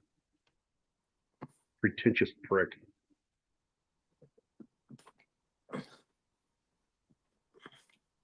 It's like what he does is like one step above writing scripts for Bazooka Joe comics that come with the bubble gum. Hey, Colonel Sanders. He has everybody at those Wayne parties. I like the way he takes on the fucking prick role so quickly. All right, all you fucking people that come here and drink all my booze. No, I'm not kidding. Get out. You sycophantic. He pulls it off. Yep. And then they go, it's like, now we're going to murder you in an overly elaborate death trap. Yeah, the news in the newspaper next day, the headline, "Drunk millionaire burns his own house." Perfect cover up for it. I love how he connects the League of Shadows to like all these ancient moments, you know, in history.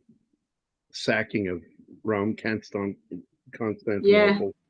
Yeah, it kind of takes away, by taking away the Lazarus and supernatural, him being the one that did that would make it so much more like terrifying.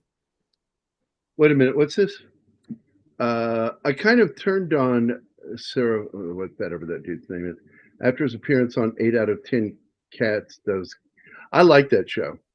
He seemed determined to push an agenda rather than just be funny. Well, that's a lot of fucking comics today. I just get so sick of them. Hey, Gary, did you know Trump's an idiot? I'm hurting from that. Well, he's never really created anything original. He's just really good at taking old stuff and making it new. And it's like, okay, you're good at adapting. There's a lot of people that are good at adapting. They're not really good writers most of the time. Proof of point, Game of Thrones TV series, season 6, 7, and 8. Yep. And those books will never be done, but they keep coming up because he keeps writing blogs about how he's not done. I wouldn't be surprised if he was done with the books and just sitting on them. That would be amazingly petty. To just sit on those books, Shinetsky. Yeah, well, he's a real fucking asshole. He is. That's why I wouldn't be surprised.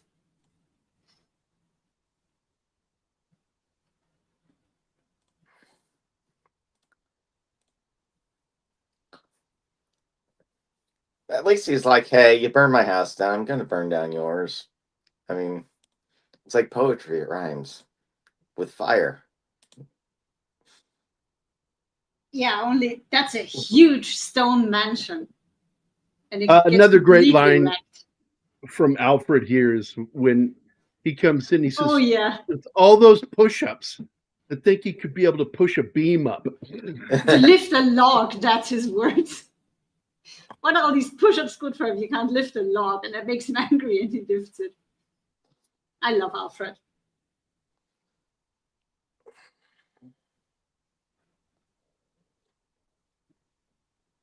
Yeah, I know. He fucking lives the life of a rich guy, and he's a flaming commie and anarchist on top of that.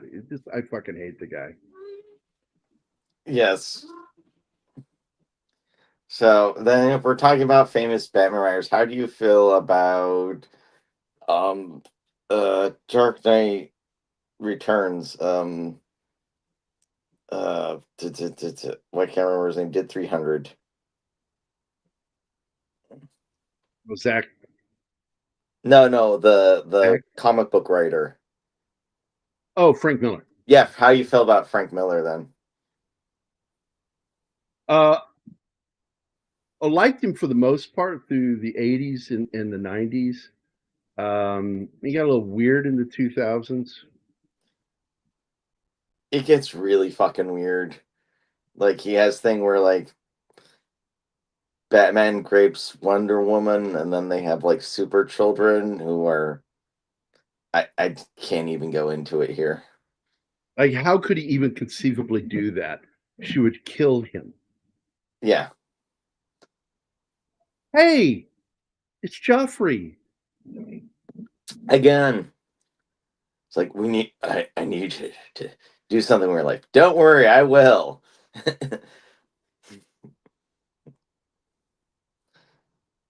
Yeah, it's kind of Oh, I love that song. I'm an asshole, world biggest asshole. Yeah, I love that song. Dennis Leary. This is basically the same climax as the Batman, only not as dumb.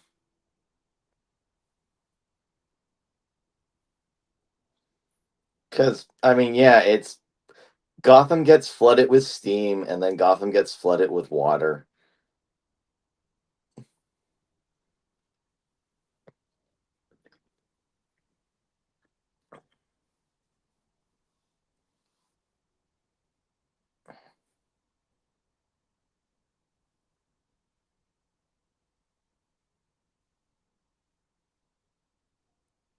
It absolutely does. It goes beyond what Bruce Wayne is. Bruce Wayne is.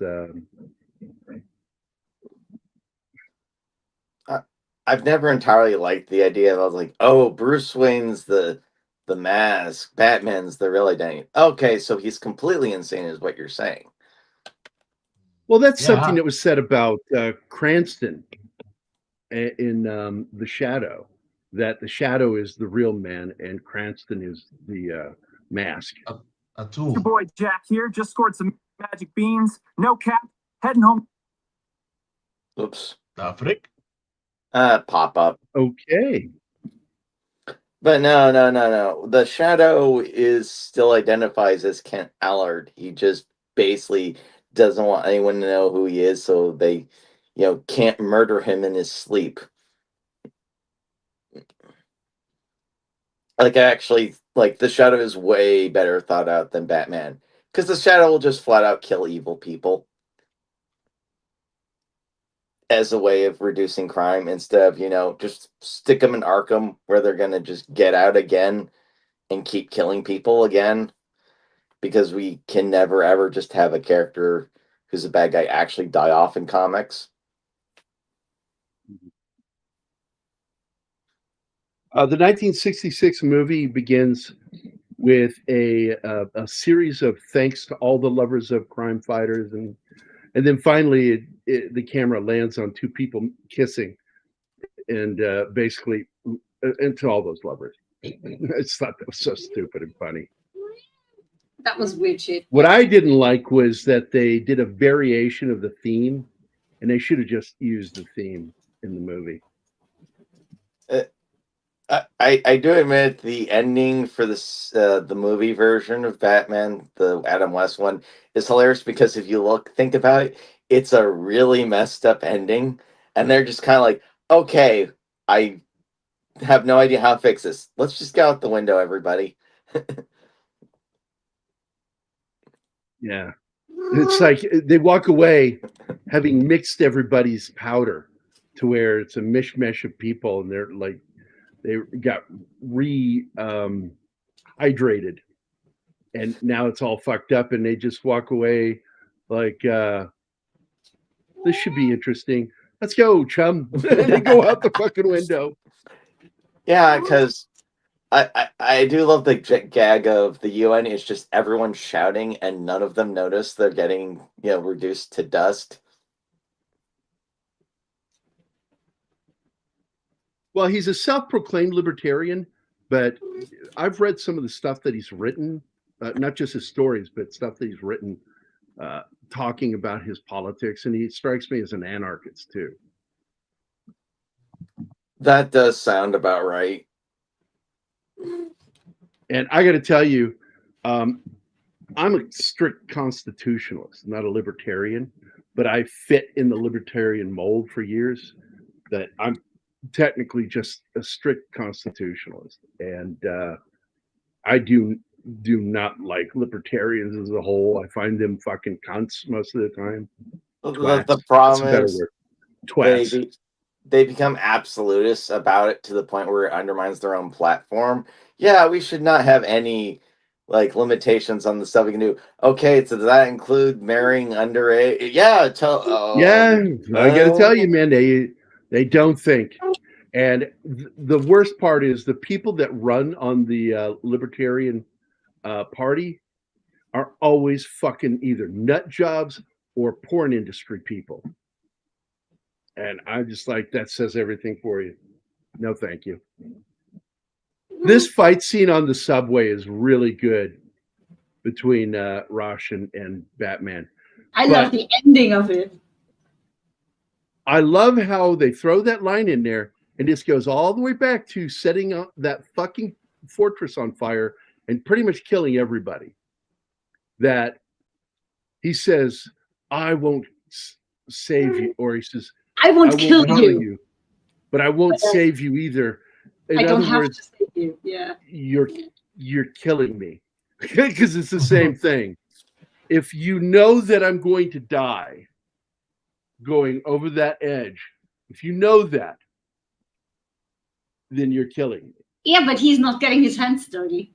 He lets gravity do it. That's not the point. The point is he killed him. And so, yeah, really clever in the writing, but when you break down the logic, it falls completely apart. No, it doesn't. It's the explosion that kills the guy, not Batman. It's gravity kills You're him. letting him die.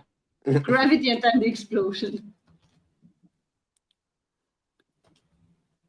Yeah, and that's the way I find him infuriating and difficult to have a conversation with. This is the problem with a lot of the modern writers is that they want characters to be edgy, but the problem is a lot of the characters they're adapting have actual codes of conduct that are contrary to what they're doing. Like, I don't kill except for just the big list of people in this entire fucking movie, but I don't kill. Yeah, you did. Like, you killed so many people this fucking movie. Well, they made fun of that in Badman when that dipshit Patton Oswalt plays the Penguin, and he goes, I don't kill anybody. You just killed that guy. He's just sleeping. I don't even want to watch anything that has him in it. What a douche nozzle. Patton Oswalt's such a douche nozzle. And now there are rumors of him being interested in underage people. I don't know if there's any truth to it, but nothing surprises me with that guy because he's such a scumbag. Yeah, and this is why I like the Shadow. The Shadow has a very simple thing. He actually, if you don't know about the character too much, he actually does rehabilitate some criminals if he views that they're capable of rehabilitation. If not, it's time for them to go because they're just going to keep being psychopathically evil and killing people. That is actually one of my favorite episodes with Roddy McDowell. That episode.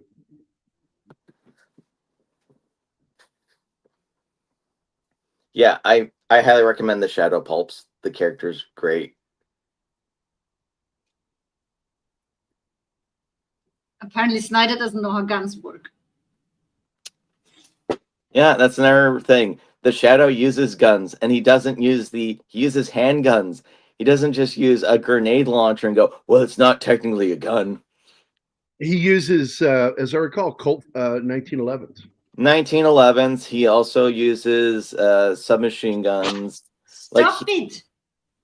Sorry. Yeah, no, Somebody it's got fine. scratch. Like the Shadow uses what's necessary, or one of my favorite ones is that he actually conscripts a woman into to gun down the villain when he goes to murder people. It's great. Like he'll actually have people. He will murder by proxy. It's awesome. Yep. Dark Knight Rises is subpar compared to Batman Begins and The Dark Knight. I mean, this is a character origin story, so technically we hadn't really gotten that in movie form with Batman. Like most of the other ones, if I remember right, he was established. I can't think of any of the movies where it was just all about him, Batman beginning. So the conclusion is this first week on the job Batman is much better than the 2 years on the job the Batman. Yeah. I never liked that thing of like, oh, they're starting out. In fact, one complaint I have with a lot of superhero media after about this point around, I think it's like 2008 or whatnot, everything seemed to become about the character becoming the character you like. Like the Craig Bonds, he doesn't even become James Bond until the end, and then he just dies. Not a Bond for me. Yeah. So I did say hi to Parrot Head, but I didn't say hi to Sandra Hammerschlag or Helen Place. So hi guys. Man, I got to tell you that Bruce Wayne can throw a hell of a party. He burned that fucking place to the ground. He's a big fan of talking heads. He kicked everybody out, so everybody assumes he partied all on his own. Party on, Wayne. Party on, Card.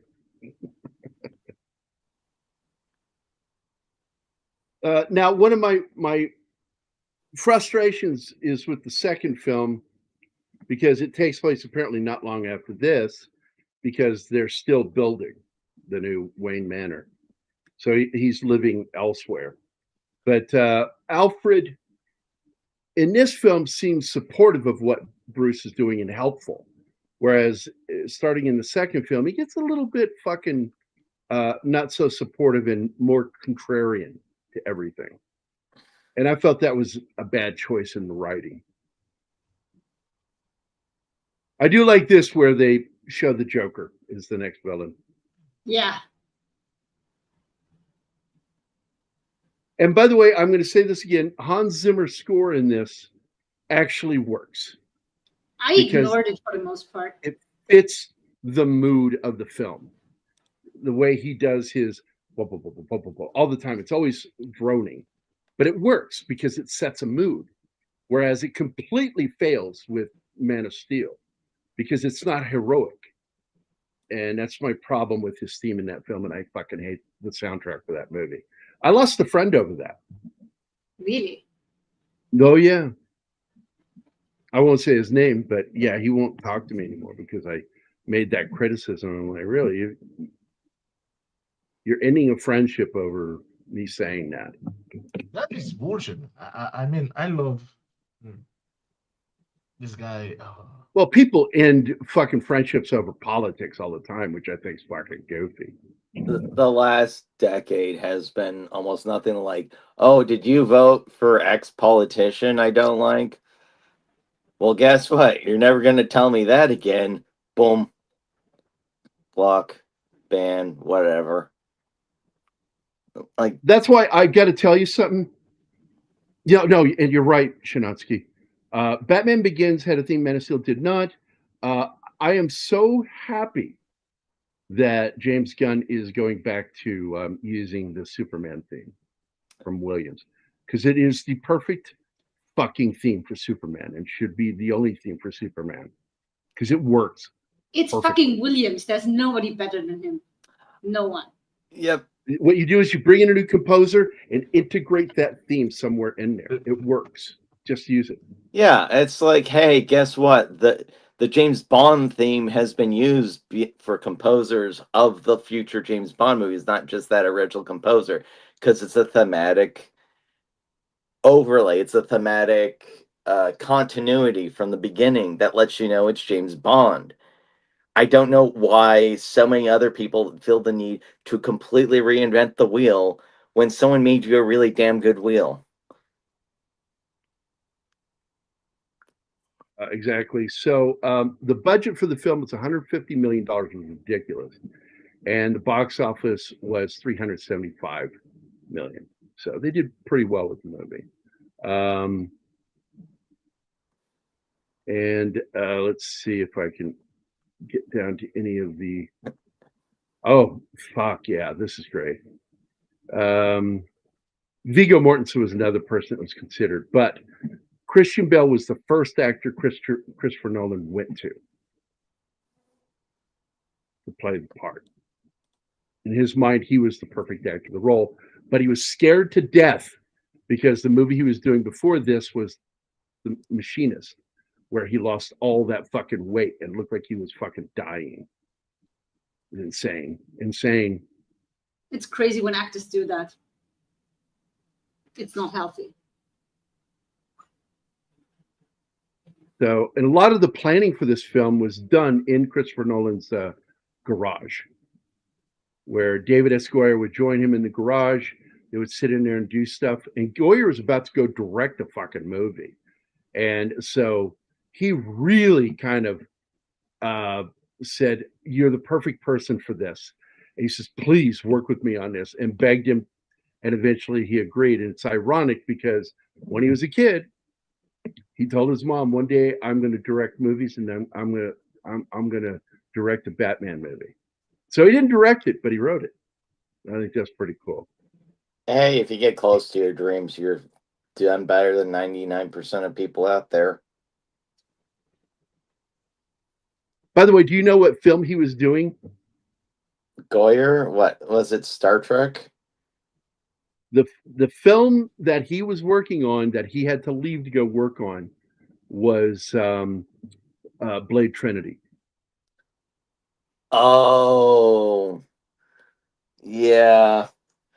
Wow, that's a good thing, Lee. It's like leave Blade Trinity, work on Batman Begins. I think he made the right decision. Yeah, because he did Blade 2, and then worked for a little bit on the script on this, and had to immediately leave to go work on Blade Trinity. He had like a handful of weeks, 8 weeks, I think is what I recall him saying.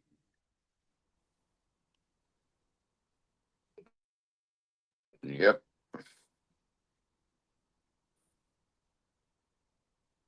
And I'm a big fan of Memento. I do like that movie. I remember there was this one guy that clearly has OCD that edited Memento to be in the correct order. Wasn't that a special feature on the DVD? That you could do that. But the reason they did that is because somebody did a fan edit, and they thought that was funny. So they allow you to do that on the DVD. You can play them in the correct order of time when it happened. Don't believe Christopher Nolan's lies.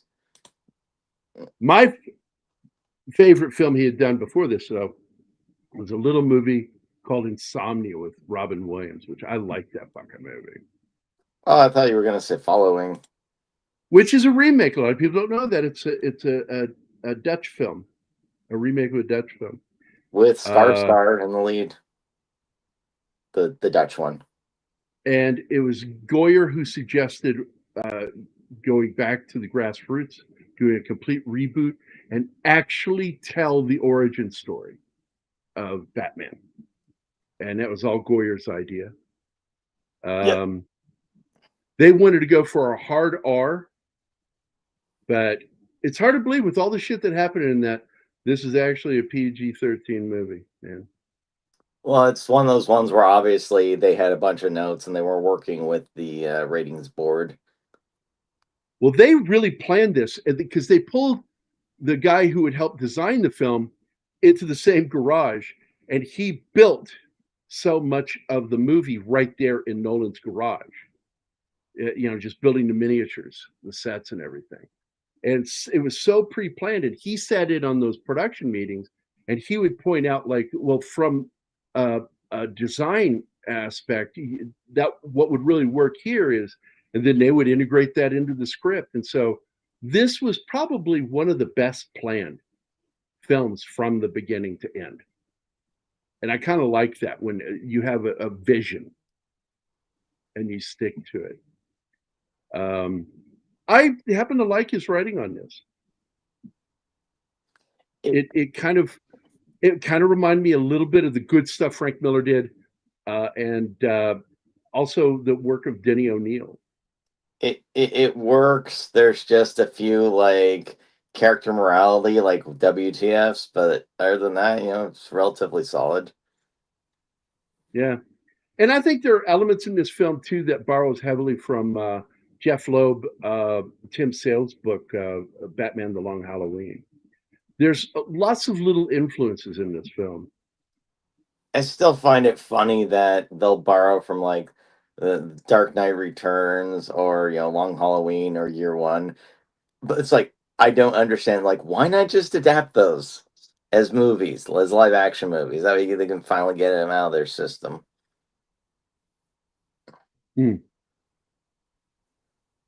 Yeah, it's like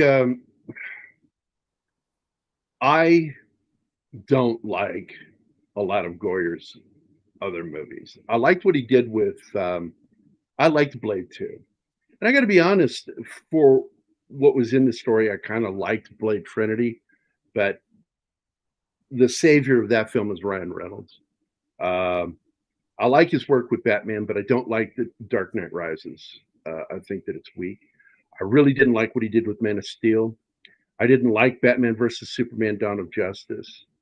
I hated Terminator: Dark Fate, and I hated his work on Hellraiser. His story, he was the creator of the story for the script.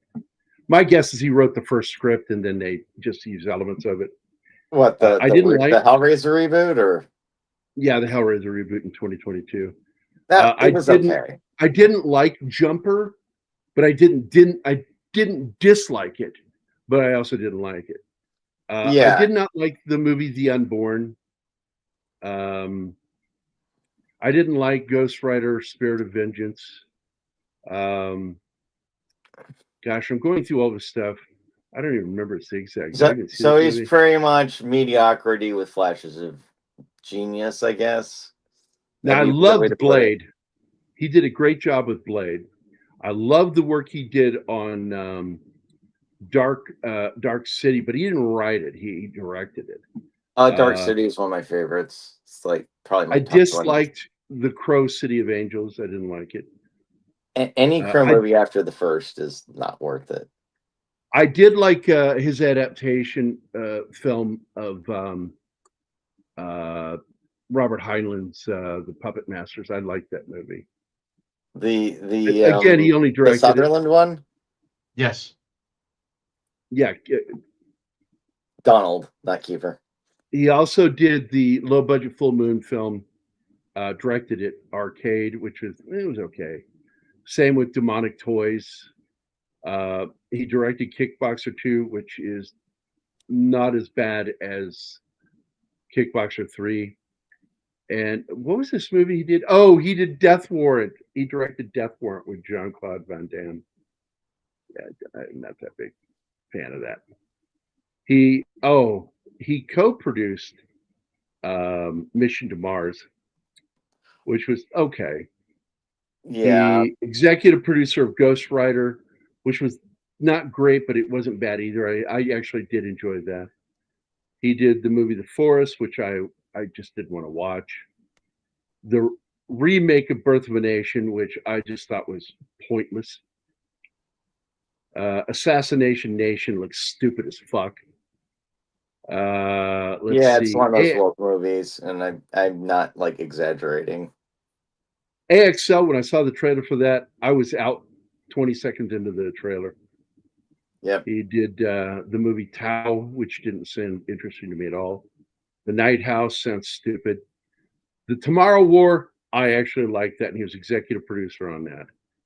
I watched Antlers. The trailer is so much better than the movie. The movie Antlers. The trailer is better than the movie. And I despised the prequel to The Omen from last year. Just fucking stupid. First Omen? Yeah. The prequel to The Omen is actually in The Omen. Yeah. There's like 3 Omen prequels. That's why I'm like asking. Uncredited writing roles. He actually wrote or co-wrote Pet Sematary 2, which I thought was actually good. On Deadly Ground, which is a terrible movie, but mostly because Steven Seagal. Michael Caine's in it. So it's the second time he's worked, or the first time he worked with Michael Caine. I also liked the initial script for Freddy vs. Jason. And the movie's fun. Don't get me wrong. It could have been better. And then he was one of the co-writers for Godzilla 2014, which huge fucking mistake, but I don't blame him.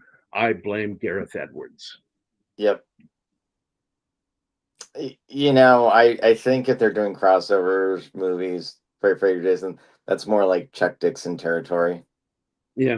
Now I got to tell you something, Read by Nature. The prequel to The Omen should have been a fucking comedy of errors.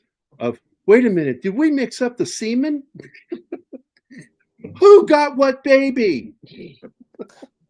It basically the plot of Good Omens. Like, what do you mean you lost the Antichrist? You know, the pre-Omen. Make it a fucking comedy. Full of like slapstick. I already got a tagline for it. The Divine Comedy. Oh no, I dropped the baby. Quick, replace it with that other one. The one with the horns. It'd be funnier if they end up giving like the Satanist like the good baby. It's just like this saintly little thing. It's like, I don't understand it. You're supposed to be evil. And part of the comedy should be they've got one that clearly is marked and is evil, the other one good, and it's like, I can't tell them apart. You know, like where someone's supposed to be related to each other in a movie and they don't look anything alike. You've got your mother's eyes. No, the mother is right over there. That looks not. No, what are you talking about? Oh, acting. Gotcha. Was just about to mention the opening of Good Omens. I kind of enjoyed that show, but I'm talking about those book. two. I never watched the series. I got to tell you that the Good Omens show is lost me as an audience member because of how woke those two guys went. And I'm like, yeah, I'm done with David Tennant. He can go fucking suck his buddy's dick. I don't give a shit. I do recommend the original book because it is not PC at all. Like, it refers to the angel as being very effeminately gay, but not being gay. Was that Neil Gaiman? Terry Pratchett and Neil Gaiman. They wrote it together. They were probably butt buddies. I'm just saying. Not that there's anything wrong with that. Don't you dare shit on Terry Pratchett, okay? Yeah. Don't you fucking dare. I mean, it definitely had a lot of Pratchettism. Like, for instance, every single tape that's in a car becomes a Queen's Greatest Hits eventually. Yeah, right. Reed, no, I totally, I enjoyed season 1, but I'm not going to watch season 2. Season 1's basically an adaptation of the actual book, and then Neil goes on his nihilisms after, from what I understand. And isn't it just so ironic that somebody so woke is also a predator? Imagine that. That is probably, if you're being a predator, having access, that's the way to do it. That's the way to do it. It's like, Catholic Church. It's like, let me tell you something. Every fucking job out there that gives access to kids has predators in it. Period. Don't fool yourself. Every church, every denomination, every religion, every school, every program set up out there, from Boys Club, which is now Boys and Girls Club. Any of these programs set up out there to have people connect with children are going to have a percentage of fucking predators in them. It's just inevitable. It's what they look for. That's what access. They want access. And so they look for jobs that connect with kids. I have a friend whose brother got in trouble for that shit. And it's so funny because Zoe did not like that guy. And I ended up going after him one time because we were sitting at the house one day and we're in the living room playing cards, and I just put Zoe down for bedtime. And we're in the dining room, and his brother went to the bathroom. When he came back out, it was like a while. And he goes, "Oh, Gary, she sleeps so peacefully," he says to me. And I'm like, "What?" So you killed him then and there, right? And I went, "What?" And he says, "Oh, I peeked in and I was just looking at Zoe sleep." And I'm like, "Don't go into my daughter's room. Don't peek in my daughter's room. Nobody does that. I'm the only one allowed to go into that room." He goes, "Well, I was just like," I said, "I don't care what you thought you were doing. Don't do that again. Don't do that." And she told me later that he gave her the creeps. And so I gave him the boot. And I'm polite to the guy because I'm friends with his brother, but I don't want him around my kid. Now she's a full-grown adult and she can fucking smoke him if she needs to. And but back then it's like, no. You get the fuck out of here. You stay away from my kid. And he's not allowed in the house. I eventually made that a rule. When John Dillinger, by the way, his name is actually Dillinger, and it was mispronounced and he liked it. Was asked why he robbed banks. He said, "That's where the money is." That's right. Yeah. Ask a stupid question, get a stupid answer. Yeah. Why are banks? Well, money. Like, why else would you do it? Yeah, anywhere that they can get access, that's where they go. And teaching jobs, working in the church, all kinds Disneyland. of fucking gigs. Disneyland. Look at how many. I mean, people don't fucking understand how evil this is. That a guy who was convicted of predatory behavior with a juvenile was hired by Disney to make a movie. He was later defended by Francis Ford Coppola. Silva. The movie Was it Frank Silva? Silva. I don't know if it's Frank, but it's Silva. Yeah, he did the Keepers Creepers, and he got, long before he did that, he was a convicted felon, predator. Victor Sexual Silva. predator. That's the guy's name. Yeah, the guy was convicted, and fucking Francis Ford Coppola defended him. Yeah, Makes sense of that shit. Well, another one is Bryan Singer. Bryan Singer. A lot of these guys, man, get into these jobs and abuse the what they get from it. But that's Hollywood in general. I mean, casting couches. That term's been around for a long fucking time.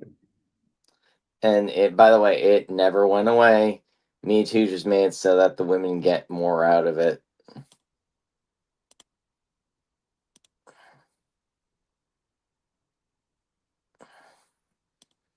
Yeah, there's a reason why a certain thing is called the oldest profession.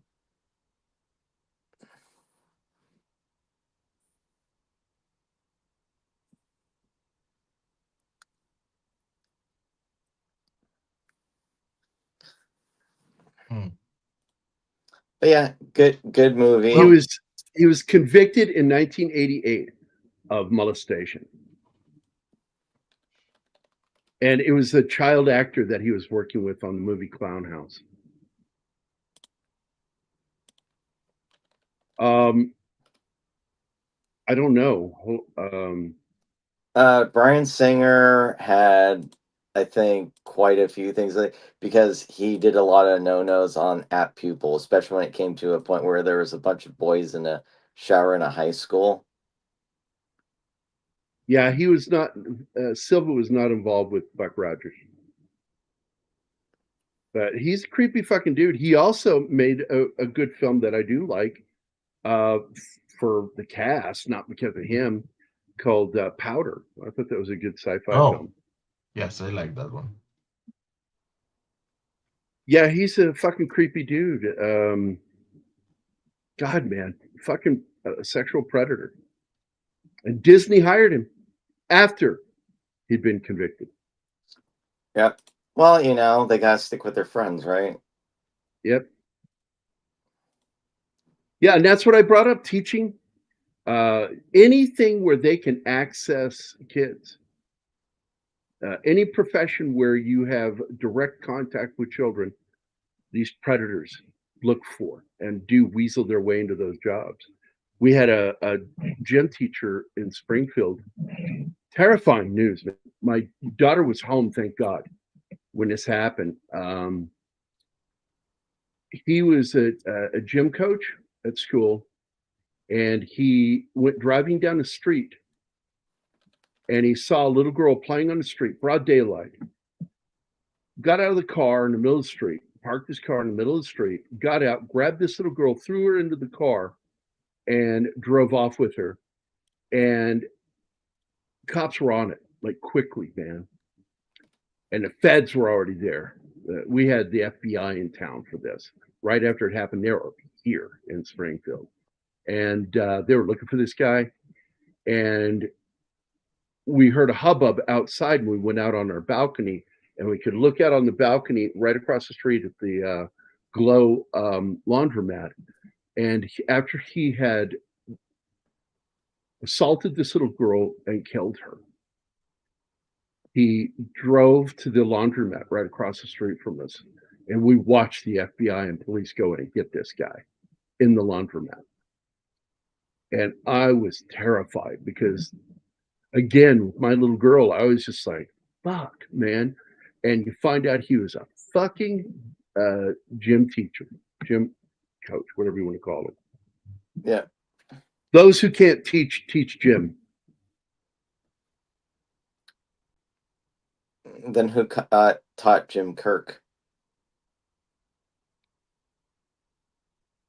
Classic Comics, by the way. I meant to say hi to you, and I didn't.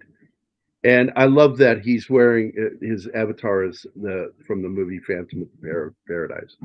Good flick. But that's it, guys. We're gonna get the hell out of here. Seville, a great fucking example. And right now they're still in the government and they're still working at the BBC. These guys are fucking hiding in plain sight. These sick motherfuckers. It's even worse with Singer because, from what I understand, he actually had a house together where he'd get young boys there, and a lot of producers went there as well. So it was basically like a pimp, for lack of a better term. It is. It is. And of course, you know, his relationship with Kevin Spacey. Still, I don't care if he was found not guilty. The shadow of doubt lays on him, and it will for the rest of his life, and should. Well, with Spacey, it's the accusers keep dying mysteriously and going, yeah, I know. Yeah. Died while stopped at a red light, suddenly. Okay, fuck that. All right, we're going to get out of here, guys.